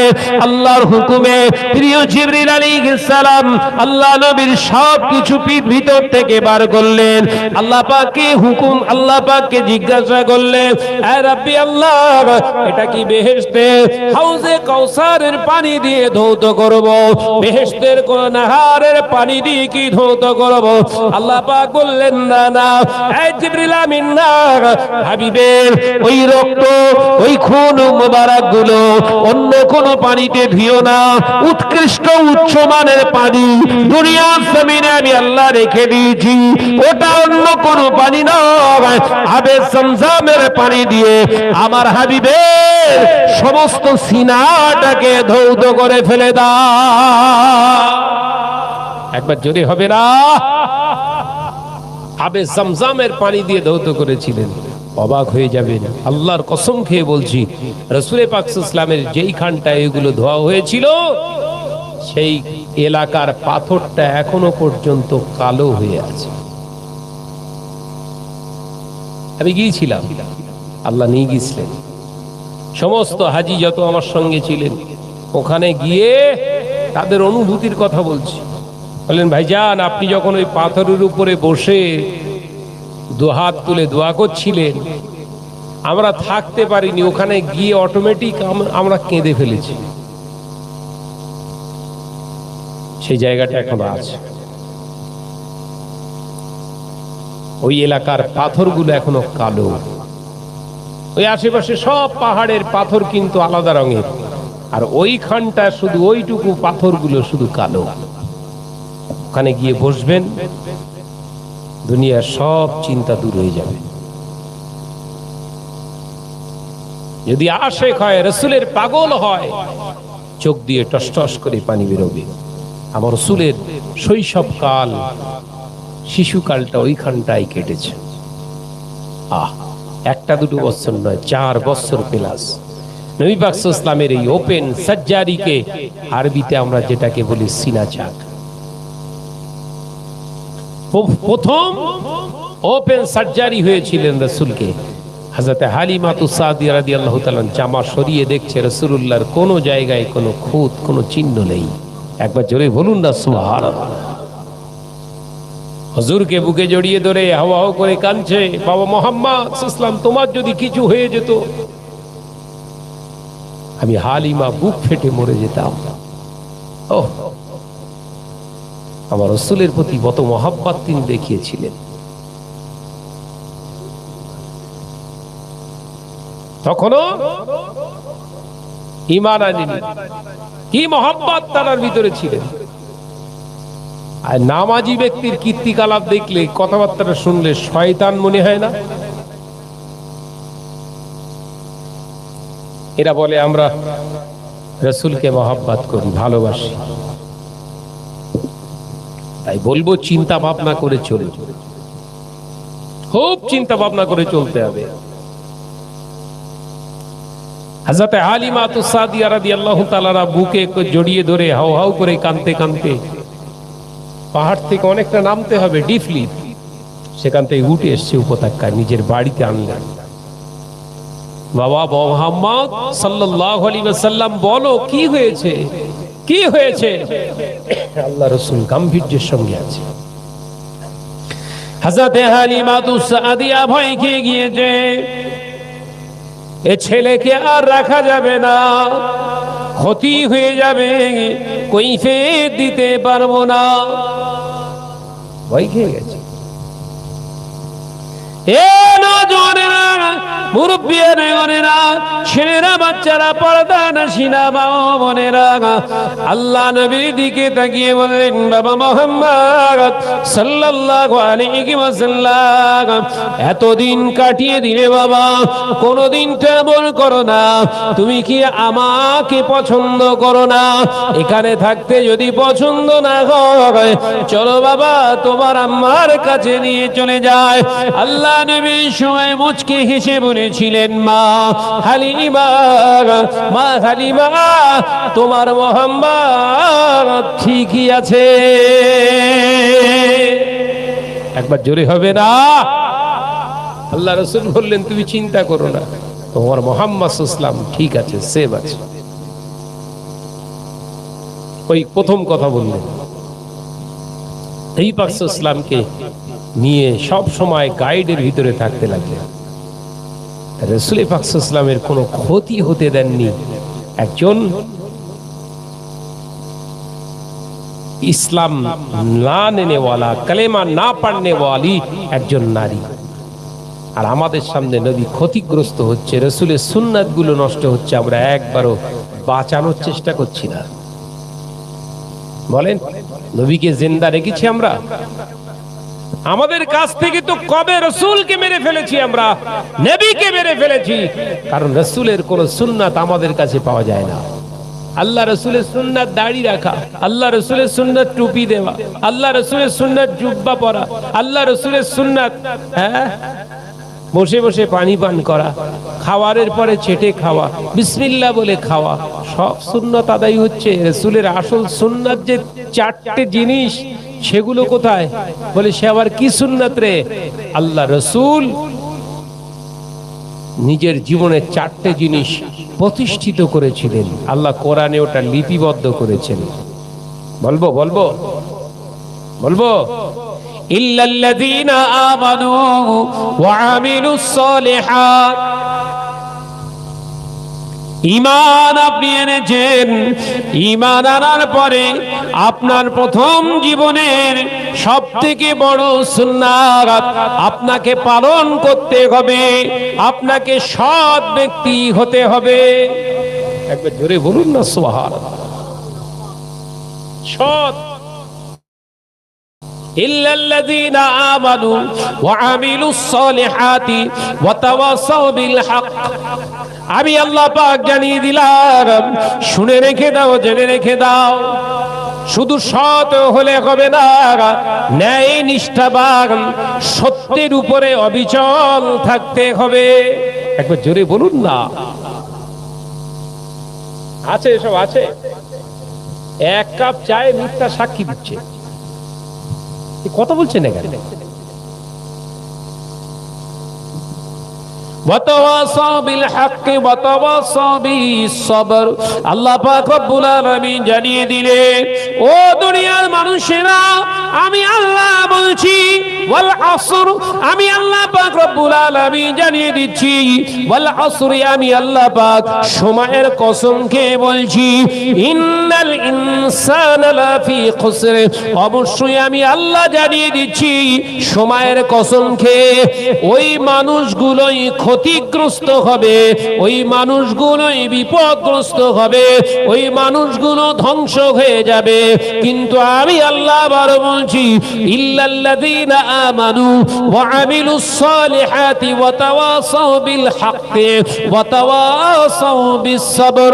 আমি আল্লাহ পাক জানিয়ে দিলাম, দুনিয়ার জমিনে ঈমান আনার পরে যিনি সৎ জীবন যাপন করেছে, শুধু তাই নয়, আমি আল্লাহ জানিয়ে দিচ্ছি দুনিয়ার জমিনে ন্যায়ের উপরে প্রতিষ্ঠিত নিজেকে রেখেছিল, শুধু তাই নয়, আমি আল্লাহ জানিয়ে দিচ্ছি হকের উপরে থেকে ধৈর্য ধারণ করেছে, বিপদ আপদ বালা মুসিবতে আমি আল্লাহর দিকে তাকিয়ে সবর ইনকিসারি করেছে, এই মানুষগুলো নাজাত পেয়ে যাবে। তাহলে কোন মানুষগুলো নাজাত পাবে? আল্লাহ সময়ের কসম খেয়ে বললেন, ওয়ালা আসরি, আমি আল্লাহ পাক সময়ের কসম খেয়ে বলছি, ইন্নাল ইনসানা লাফি খুসর, ওই মানুষগুলো ক্ষতিগ্রস্ত হবে, ওই মানুষগুলো বিপদগ্রস্ত, ধ্বংস হবে তারা ময়দানের মাশারে। তারপরেই বললেন ইল্লাল্লাযীনা আমানু, কিন্তু তারা সফলতা পাবে। কারা? এই চারটে জিনিস ঈমান রেখে সৎ জীবন যাপন করতে হবে। নাম্বার 3, ন্যায় নীতির উপরে হককে প্রতিষ্ঠিত নিজের জীবনে করতে হবে, সমাজে প্রতিষ্ঠিত করার প্রয়াস চেষ্টা চালাতে হবে। ওয়াতাওয়াসাউ বিল হক ওয়াতাওয়াসাউ বিস সবর। এরপরই আল্লাহ বললেন ধৈর্য ধারণ করতে হবে। তাহলে চারটে জিনিস, ঈমান রাখুন নিজের ভিতরে পূর্ণাঙ্গ। দ্বিতীয় নাম্বার, সৎভাবে জীবন যাপন করুন। তৃতীয় নাম্বার, হককে নিজের জীবনে, সমাজের জীবনে প্রতিষ্ঠিত করার লক্ষ্যে চালান। হককে প্রতিষ্ঠিত করার লক্ষ্যে আন্দোলন করুন। নিজের জীবনে, পরিবারের জীবনে, সংসারের জীবনে, গ্রামের জীবনে, রাষ্ট্রীয় জীবনে চেষ্টা করুন। 4 নাম্বার, বালা মুসিবত বিপদ আপদ যাই আসুক না কেন আপনাকে ধৈর্যশীল হতে হবে। এই 4টে গুণ আপনার ভিতরে থাকলে আপনি কামিয়াবি।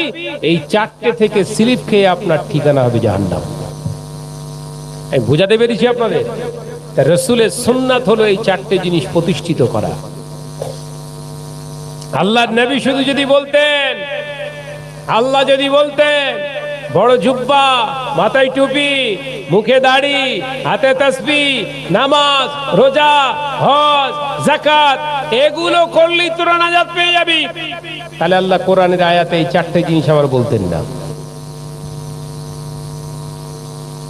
এই 4টে জিনিস প্রতিষ্ঠিত করতে পারলে প্রথম ঈমান, দ্বিতীয়ত আপনি সৎ রাস্তার অনুসারী হন, তৃতীয় নাম্বার আপনার জীবনে সত্যকে প্রতিষ্ঠিত করুন, প্রয়াস চেষ্টা করুন, 4 নাম্বার আপনি সবর করুন। দেখবেন নামাজ কাজা হচ্ছে না, সুদের টাকা ঢুকছে না, ভান্ডারের জন্য অপেক্ষা করছেন না, প্রতিবেশীর সঙ্গে খারাপ আচরণ করছেন না, বিনা কারণে কাউকে গালি দিচ্ছেন না, মেরে লেওয়া কেড়ে লেওয়া করছেন না, জমি বন্ধক নিয়ে চাষ করছেন না, সুদে টাকা খাটাচ্ছেন না, ঘরেতে গান বাজনা হচ্ছে না। এই 4টে জিনিসের ভিতরে টোটাল জীবনের সংবিধান লুকায়িত। একবার জোরে বলুন সুবহানাল্লাহ। কোরআন থেকে বলে গেলাম, বিশাল আমল দিলাম না। রাসূলুল্লাহকে মহাব্বত করতে গেলে, ভালোবাসতে গেলে এই 4টে জিনিস প্রতিষ্ঠিত করে। দেখবেন অভাব অনাটান এসেছে, অস্থির হবেন না, কারুর কাছে গিয়ে দ্বারস্থ হবেন না, ধৈর্য ধারণ করুন, সবর করুন।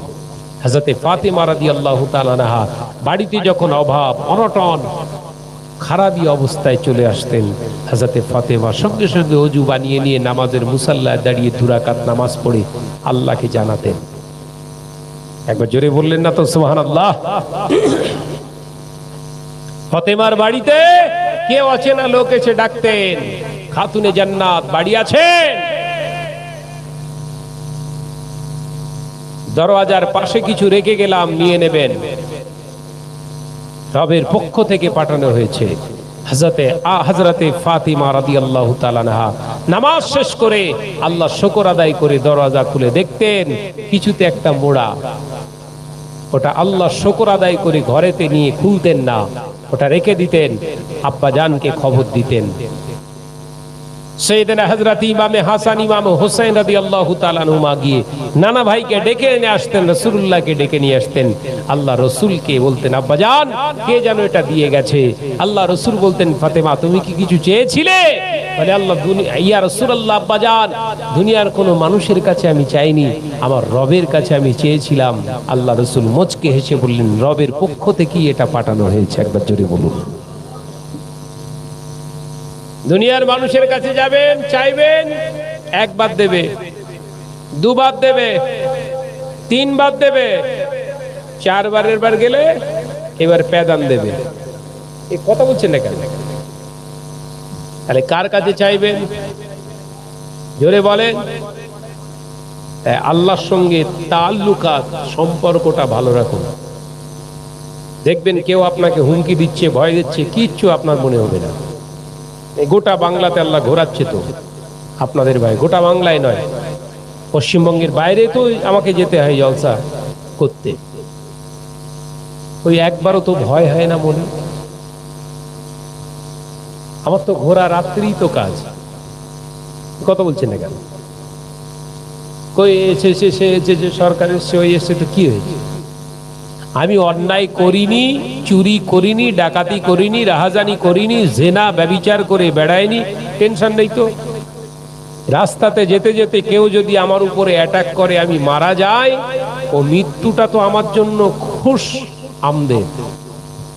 এই কথা ঠিকটা বুঝে বলে। রাস্তাতে যদি মৃত্যুটা হয় কোনো অসুবিধে নেই, ভয় তো তার, ভয় তো তাকে তাড়া করে বেড়াবে। চুরি করে, ডাকাতি করে, মেরে খায়, ছিনতাই করে, পরের সর্বনাশ করে, পরের বইয়ের পিছনে যায়, পরের মেয়ের পিছনে যায়, ওর রাস্তায় মরে গেলে ভয় আছে। এই কথা ঠিক না? বুঝরে বলে। ওই জন্য আপনাদের ভাই শাহনবাজ নির্বিচিত্তে ঘুরে এবং নির্বিচিত্তে স্টেজ করে। স্টেজ আল্লাহ হক কথাগুলো, রসুলের হক কথাগুলো মানুষকে জানান দেওয়ার চেষ্টা করে। সাবধান, আল্লাহ আমাদের বোঝার তৌফিক দেন, বলুন আমিন। জোরে বলি আল্লাহুম্মা আমিন, চিল্লে বলি আল্লাহুম্মা আমিন। প্রাণ খুলে জিকির করি কালেমা লা ইলাহা ইল্লাল্লাহ।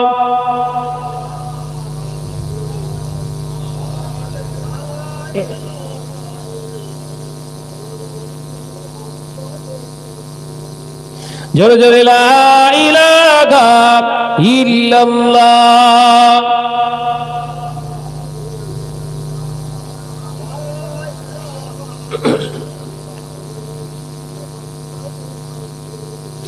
একদিন তোমারি নাম মসজিদে হবে এলান, একদিন তোমারি নাম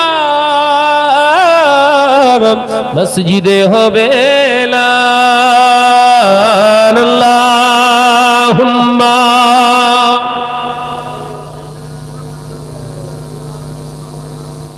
একটু আওয়াজ দেন, আওয়াজ দেন। ওয়ালা আলিম।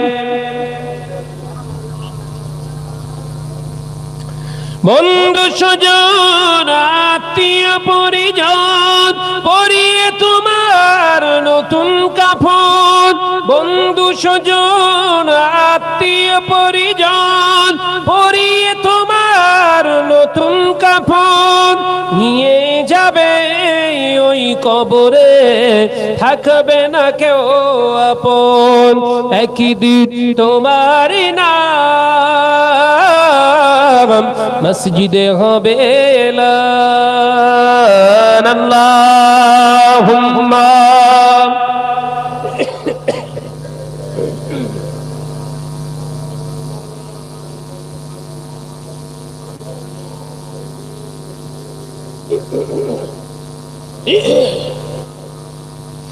টাকা কড়ি গাড়ি বাড়ি থাকবে না কেউ সঙ্গে তোমার, টাকা কড়ি গাড়ি বাড়ি থাকবে না কেউ সঙ্গে তোমার, থাকবে সেদিন সঙ্গী হয়ে নূর নবীর সুন্নাহ। জোরে হবে না? আর একটু জোরে হবে না? থাকবে সেদিন সঙ্গী হয়ে নূর নবীর সুন্নাত, একদিন তোমারই নাম মসজিদে হবে এলান। আল্লাহুম্মা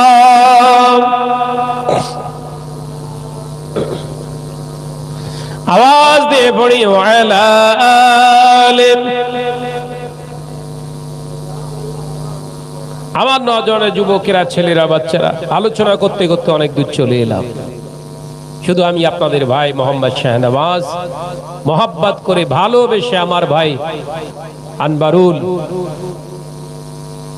বড় পরিশ্রমী, বাইরে আপনাদের গ্রামের ছেলে সুসন্তান বাইরে পড়ে থাকে দুটো রুজির জন্য, মা বিবি বাচ্চা বাপের মুখে আহাত তুলে দেওয়ার জন্য।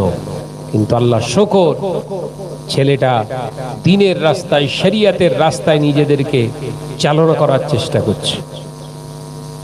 সোহবতে সলিহীন, সৎ মানুষের সোহবতে থাকলে সে যত খারাপই হোক আস্তে আস্তে তার কিন্তু রাস্তাটা সলিহীনদের রাস্তায়, সৎ মানুষের রাস্তায় আল্লাহ তাকে কবুল করেন। একবার জোরে বলুন সুবহানাল্লাহ। তার জন্য দোয়া করবেন, আমি তো প্রাণ খুলে দোয়া করি তার জন্য। আপনাদের ঘরের সন্তানগুলোকে তৈরি করুন, সারা জীবন ওয়াজ নসিহত শুনবেন।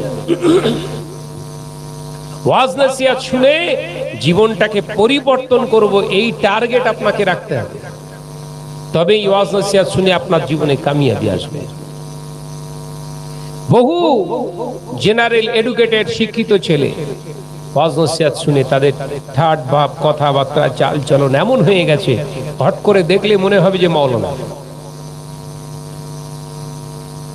তাদের লেবাস কথাবার্তা দেখলে মনে হবে যেন মাওলানা। আমার দেখা বহু ছেলে, আল্লাহ শুকর। তাই টার্গেটটা আজকে যে কথাগুলো হয়েছে আয়াতে কারিমা, মাত্র দুটো আয়া, আপনার কোরআনের 4টে আয়াতে কারিমার তাফসীর আমি আপনাদের কাছে রেখে গেলাম। ওয়া আরসালনাকা ইল্লা রাহমাতাল লিল আলামিন, এর ব্যাখ্যা দিলাম হাদিস পাক থেকে। আর রাসূলের সুন্নাতকে প্রতিষ্ঠিত করার জন্য আসল যে সুন্নাত 4টে আপনার ভিতরে প্রতিষ্ঠিত করতে হবে, কোরআন থেকে বাস্তবিক এক্সাম্পল রেখে গেলাম। জীবনযাপন তৈরি করতে গেলে, আপনার জীবনযাপন সুন্দর বানাতে গেলে কোরআনের আপনাকে থিওরি হিসাবে গ্রহণ করে রাসূলুল্লাহকে প্র্যাকটিক্যাল জিন্দেগিতে আপনার জীবনে বাস্তবায়িত করতে হবে। তাহলে দেখবেন প্রতিটা পদক্ষেপে আমার রাসূলুল্লাহর খুশবু আপনার নাকেতে আল্লাহ দান করে দেন। একবার জোরে বলুন সুবহানাল্লাহ। আল্লাহ পাক আমাদের সকলকে বোঝার তৌফিক দেন, বলুন আমিন। রাত অনেক হয়েছে, আমি আনবারুলকে বলেছিলাম রাত 12টার বেশি করা যাবে না জলসা। বেশি আলেম ওলামা এলাকার ইমাম সাহেব, হাফেজ সাহেব আছে, মাগরিবের পর থেকে লাগিয়ে দেবে।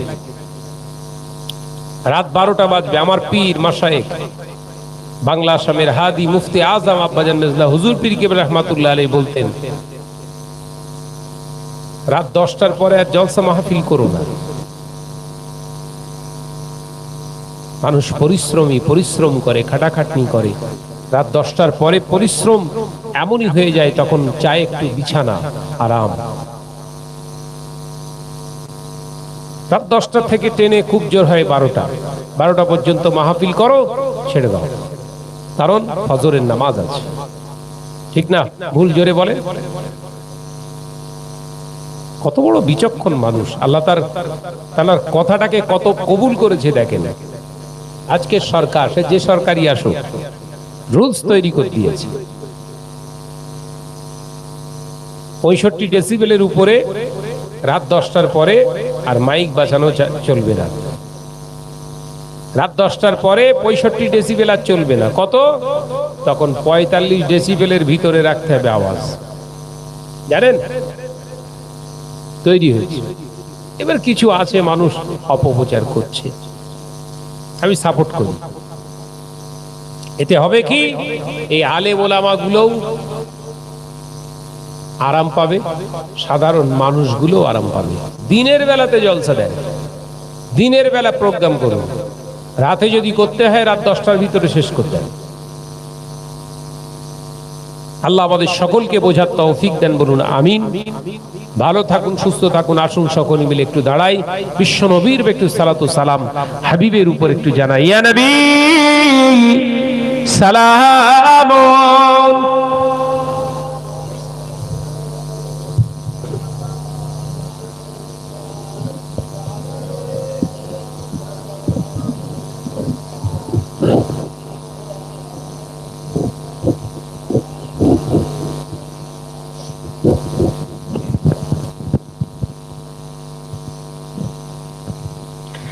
তালাল বদরু আলাইনা মিন সানিয়াতিল ওয়াদাই ওয়াজাবা শুকরা আলাইনা মাদা লিল্লাহ হিদাই। ইয়া নবী সালাম, ইয়া রাসূল, ইয়া হাবিব সালাম।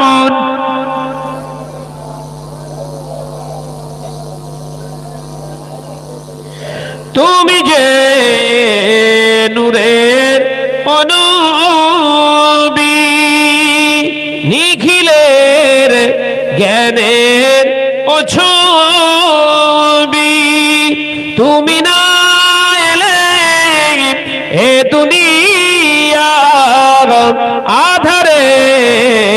ডুবি তো সবই ইয়া নবী সালামুন ইয়া রাসূল ইয়া হাবিব সালামুন আলাইকা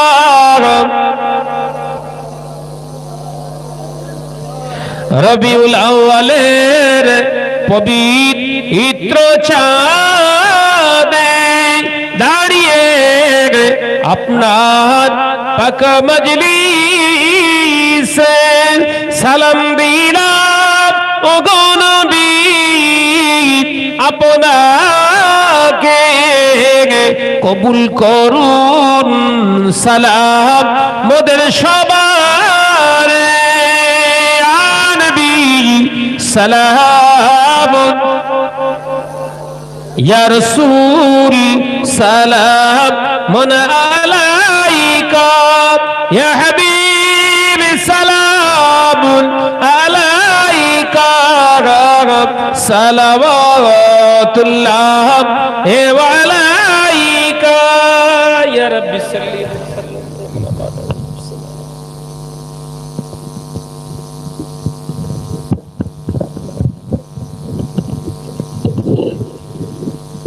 মোহাব্বতের সঙ্গে কালেমা লা ইলাহা ইল্লাল্লাহ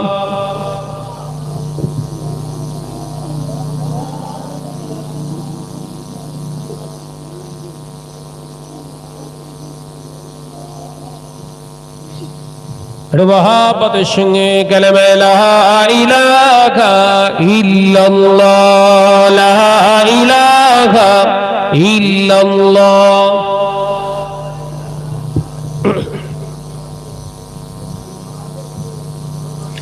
দাদা হুজুর চাঁদের আলো এই হৃদয় মাঝে জ্বলে খুশির সাগর উঠলে ওঠে ফুরফুরাতে গেলে জোরে হবে না সুবহানাল্লাহ জোরে হবে না সুবহানাল্লাহ দাদা হুজুর চাঁদের আলো এই হৃদয় মাঝে জ্বলে খুশির সাগর উঠলে ওঠে ফুরফুরাতে গেলে যার কর্মের উসিলাতে নবীর দেখা হয় জোরে হবে না সুবহানাল্লাহ জোরে হয় না সুবহানাল্লাহ যার কর্মের উসিলাতে নবীর দেখা হয় তিনি আমার দাদা হুজুর হৃদয়ে জুড়ে রয় নারে তাকবীর দাদা হুজুর চাঁদের আলো এই হৃদয় মাঝে জ্বলে খুশির সাগর উঠলে ওঠে ফুরফুরাতে গেলে লা ইলাহা ইল্লাল্লাহ জোরে জোরে লা ইলাহা লা ইলাহা ইল্লাল্লাহ বাংলার বীর রুহুল আমিন কোন রুহুল আমিন বসিরাটে আল্লামাই হিন্দ রুহুল আমিন রাহমাতুল্লাহি আলাইহি বাংলার বীর রুহুল আমিন লেখে তাহার ভাষা গায় এমন পীরের তুলনা যে এ জমিনে নাই যার তরিকার সবক নিয়ে আমল করলে ভাই যার তরিকার সবক নিয়ে আমল করলে ভাই পাবে তুমি নবীর দিদার এই ধরায় জোরে হবে না সুবহানাল্লাহ চিল্লে হবে না সুবহানাল্লাহ এমন পীরের মাজার কোথায় আছে বলো ভাই এমন পীরের মাজার কোথায় ও আছে বলো ভাই এসে সোনার বাংলা সোনার গেরাম সে যে সোনার ফুরফুরায় নারে তাকবীর দাদা হুজুর চাঁদের আলো এই হৃদয় মাঝে জ্বলে খুশির সাগর উঠলে ওঠে ফুরফুরাতে গেলে লা ইলাহা ইল্লাল্লাহ লা ইলাহা ইল্লাল্লাহু। দ্বন্দ্ব বিবাদ দলাদলি এসো মোরা ভুলে যাই, আর টুপি মাথায় দাড়ি নিয়ে চলো ফুরফুরাতে যায়। যদি হবে না, আর সব ছেলেরা সব তেরেঙ্গা গুটকা বিড়ি নিয়ে যাচ্ছে ফুরফুরায়। তেরেঙ্গা গুটকা বিড়ি সিগারেট এইসব পকেটে ওদের। আর ফুরফুরা শরীফ তো কাছে, রাসূল পাক সাল্লাল্লাহু আলাইহি ওয়াসাল্লামের দরবারেও ছাড়েনি হাজী সাহেবরা। এত বেয়াদব সব নেশার জিনিস ওখানে নিয়ে হাজির হচ্ছে। এয়ারপোর্টে একটা হাজী সাহেবের ব্যাগ থেকে পুলিশ বার করছে এতগুলো খৈনি, 10 প্যাকেট খৈনি। ক প্যাকেট বাপ? 10 প্যাকেট। 17 দিন থাকবে, 10 প্যাকেট নিয়ে গেছে। ফুরফুরা তো কোনো ব্যাপারই না, হ্যাঁ? তো মদও লেবে, গাঁজাও নিয়ে যাবে।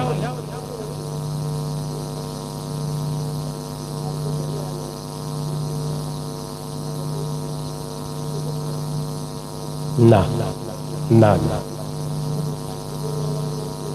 না না, আমি গিয়েছিলাম ওই হুগলি জেলার একটা ট্রাভেলসের সঙ্গে। ওদের আশা ছিল 3 বছর ধরে আমাকে এ করে তোষামত করে যে ভাইজান আমাদের ট্রাভেলসে একবার আপনি চলেন। এবছর আল্লাহর কি শুকর, আমার যে ট্রাভেলসে যাবার কথা ছিল সে ট্রাভেলস ম্যানেজ করতে পারিনি। আর আমি যাই সবসময় কাছাকাছি থাকার চেষ্টা করি, কারণ ওই 1.5 মাইল 2 মাইল রাস্তায় হেঁটে হেরেম শরীফ আসবো এরকম নয়, কাছাকাছি আমার একটু খরচা হয় হোক, কাছে কাছে তা রাখতে হবে আমার। তো এবার মাশাআল্লাহ নিয়ে গিয়েছিলেন হুগলি জেলার। 3 বছর পর এবছর আমি ওখান থেকে কেটে এদের সঙ্গে গেলাম। আল্লাহ শুকর, আল্লাহ কবুল করুন। 25 জন ছিলেন আমাদের কাফেলায় টোটাল। ওরাও আমি গুনাহগারকে পেয়েও খুব খুশি। নিয়ে গেলাম, কিতাবে যা পড়েছি হাকিকাতে সেই সব জায়গাগুলো জিয়ারত করালাম।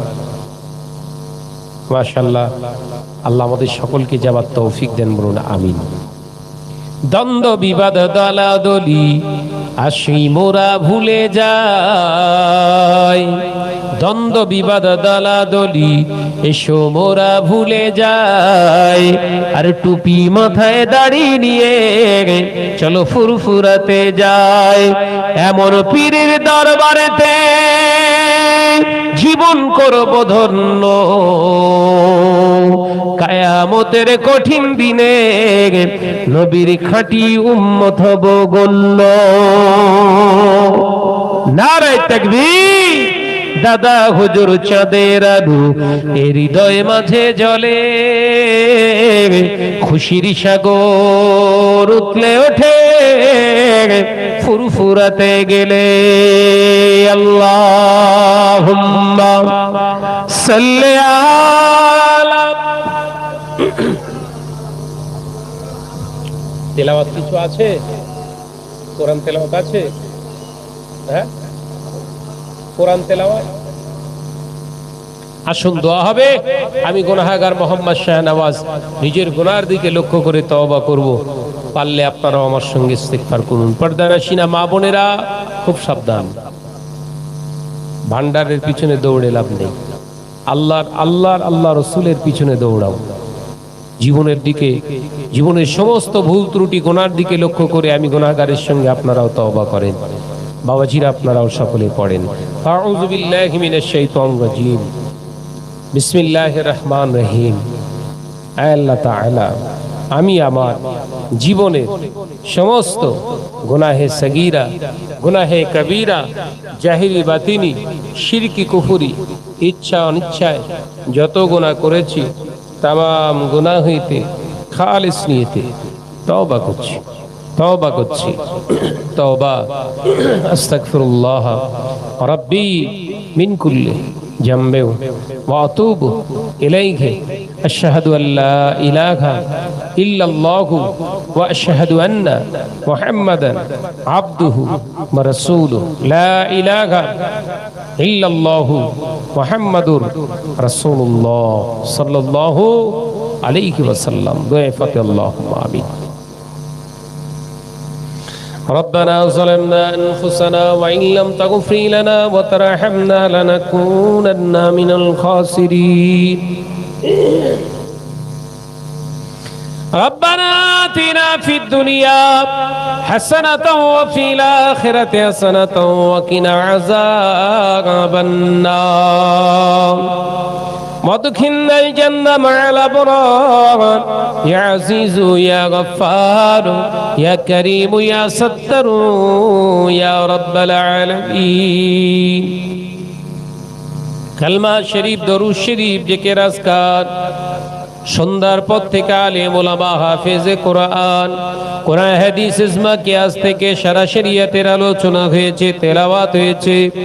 দয়াময় আলোচনার ভিতর দিয়ে যত ত্রুটি হয়েছে সমস্ত ত্রুটিগুলোকে নিজ গুণে মাফ করে দিন। খুশি হয়ে রাজি হয়ে আল্লাহ পাক দয়াময় মেহেরবানি করে আজকের এই মজলিসকে আপনি কবুল করে নিন। ও রব্বুল আলামিন, আল্লাহ খুশি হয়ে রাজি হয়ে যা কিছু সব দান করে সেই সবকে আরো সংখ্যায় বাড়িয়ে সারা বাগেরা কায়নাম দাগ তাজদারে মদিনা মুফাক্কিরে মওজুদা সৈয়দুল মুরসালিন ইমামুল আম্বিয়া দ্বীন ও দুনিয়ার বাদশাহ হাবিবুল্লাহ নবী জনাবে মুহাম্মদুর রাসূলুল্লাহ সাল্লাল্লাহু আলাইহি ওয়াসাল্লামের দরবারে সবখানা পৌঁছে দি। এ সওয়াব হুজুরের আলাউলাদ আম্মা জান সাহাবায়ে কেরাম মক্কা শরীফ, মদিনা শরীফ, জান্নাতুল বাকি ও জান্নাতুল মুআল্লা, বাগদাদ শরীফ, আজমির শরীফ, মুজাফফতে ফুরফুরা শরীফের জমিনে শুয়ে আছে মুজাদ্দিদুজ জামান আমিরুশ শরিয়াত হযরত দাদা পীর সাহেব কিবলা রাহমাতুল্লাহ আলাইহি হুজুরের আরওয়াহ পাকে সব কানা পৌঁছে দি।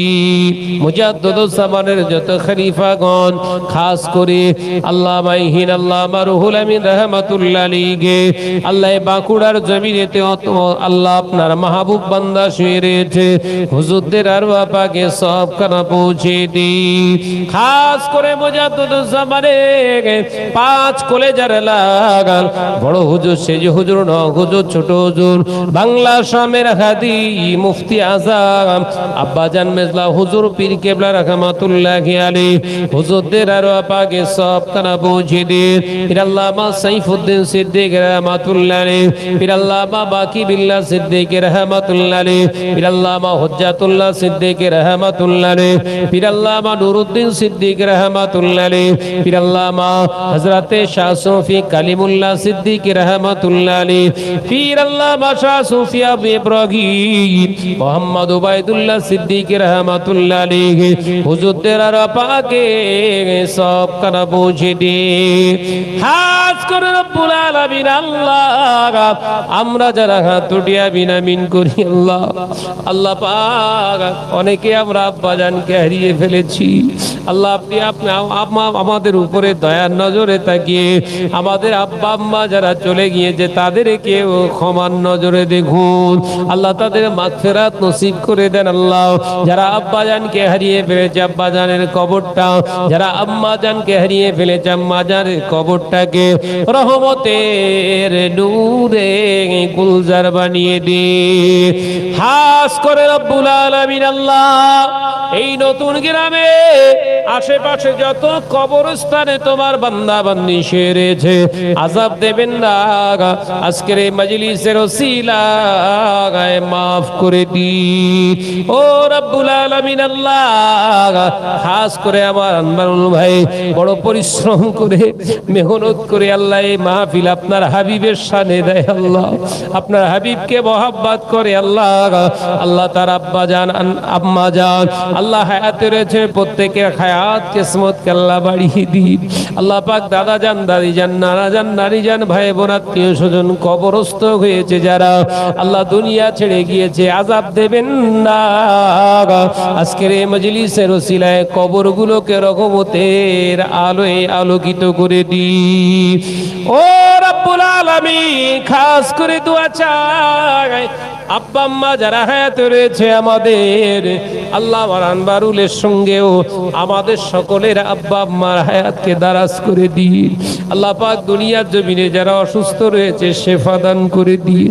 আল্লাহ কঠিন বিমার দেবেন না, আল্লাহ কঠিন মুসিবত দেবেন না। আল্লাহ পাক কাজ কারবারে ব্যবসা বাণিজ্যে হালাল রুজিতে বরকত দিন। আল্লাহ পাক খাস করে দুয়া চাই, আল্লাহ পাক এই ঘরেতে এই সংসারে আল্লাহ আপনি আমাদের যতদিন রেখে দেবেন রহমতের চাদরের নিচে রেখে দেবে। আল্লাহ পাক দয়াময় আসমানি বালা জমিনে বালা তামাম বালা মুসিবত থেকে হেফাজত করুন। রব্বুল আলামিন হিংসুকদের হিংসা থেকে, শত্রুদের শত্রুতা থেকে, মুনাফিকদের মুনাফিকি থেকে, মিথ্যুকদের মিথ্যা থেকে আল্লাহ আপনি আমাদের সকলকে হেফাজত করুন। আল্লাহ আমার ভাইয়ের কাজ কারবারে ব্যবসা বাণিজ্যে হালাল রুজিতে বরকত দিন। আল্লাহ পাক যে আশা নিয়ে আকাঙ্ক্ষা নিয়ে হাত উঠিয়েছেন প্রত্যেকের আশা আকাঙ্ক্ষাকে কবুল করে নিন আল্লাহ, সৎ পথের পথিক বানিয়ে নিন আল্লাহ। আল্লাহ পাক আপনি আমাদের রক্ষাকর্তা, আমাদের হেফাজতের মালিক, আপনি আমাদের সকলকে বেদিন বেঈমানদের হাতে ছেড়ে দেবেন না। আপনার কুদরতি ক্ষমতায় আমাদের ঈমান আমলকে জানমালকে হেফাজত করুন। রব্বানা তাকাব্বাল মিন্না ইন্নাকা আনতাস সামিউল আলিম ওয়া তুব আলাইনা ইন্নাকা আনতাত তাওয়াবুর রহিম। সুবহানা রাব্বিকা রাব্বিল ইজ্জাতি আম্মা ইয়াসিফুন ওয়া সালামুন আলাল মুরসালিন ওয়ালহামদুলিল্লাহি রাব্বিল আলামিন। আমিন আমিন সুম্মা বিকালিমা লা ইলাহা ইল্লাল্লাহ লা ইলাহা ইল্লাল্লাহ লা ইলাহা ইল্লাল্লাহু মুহাম্মাদুর রাসূলুল্লাহ সাল্লাল্লাহু আলাইহি ওয়াসাল্লাম। সকলে মিলে সালাম দেন। ওয়া আলাইকুম আসসালাম ওয়া রাহমাতুল্লাহ। আমি একবার সালাম দেব, তার আগে বলি তাবারুক আছে তো, তাবারুক গ্রহণ করে যাবেন প্রত্যেকে। সালাম দিচ্ছি, সকলে জবাব দেন। আসসালামু আলাইকুম ওয়া রাহমাতুল্লাহ।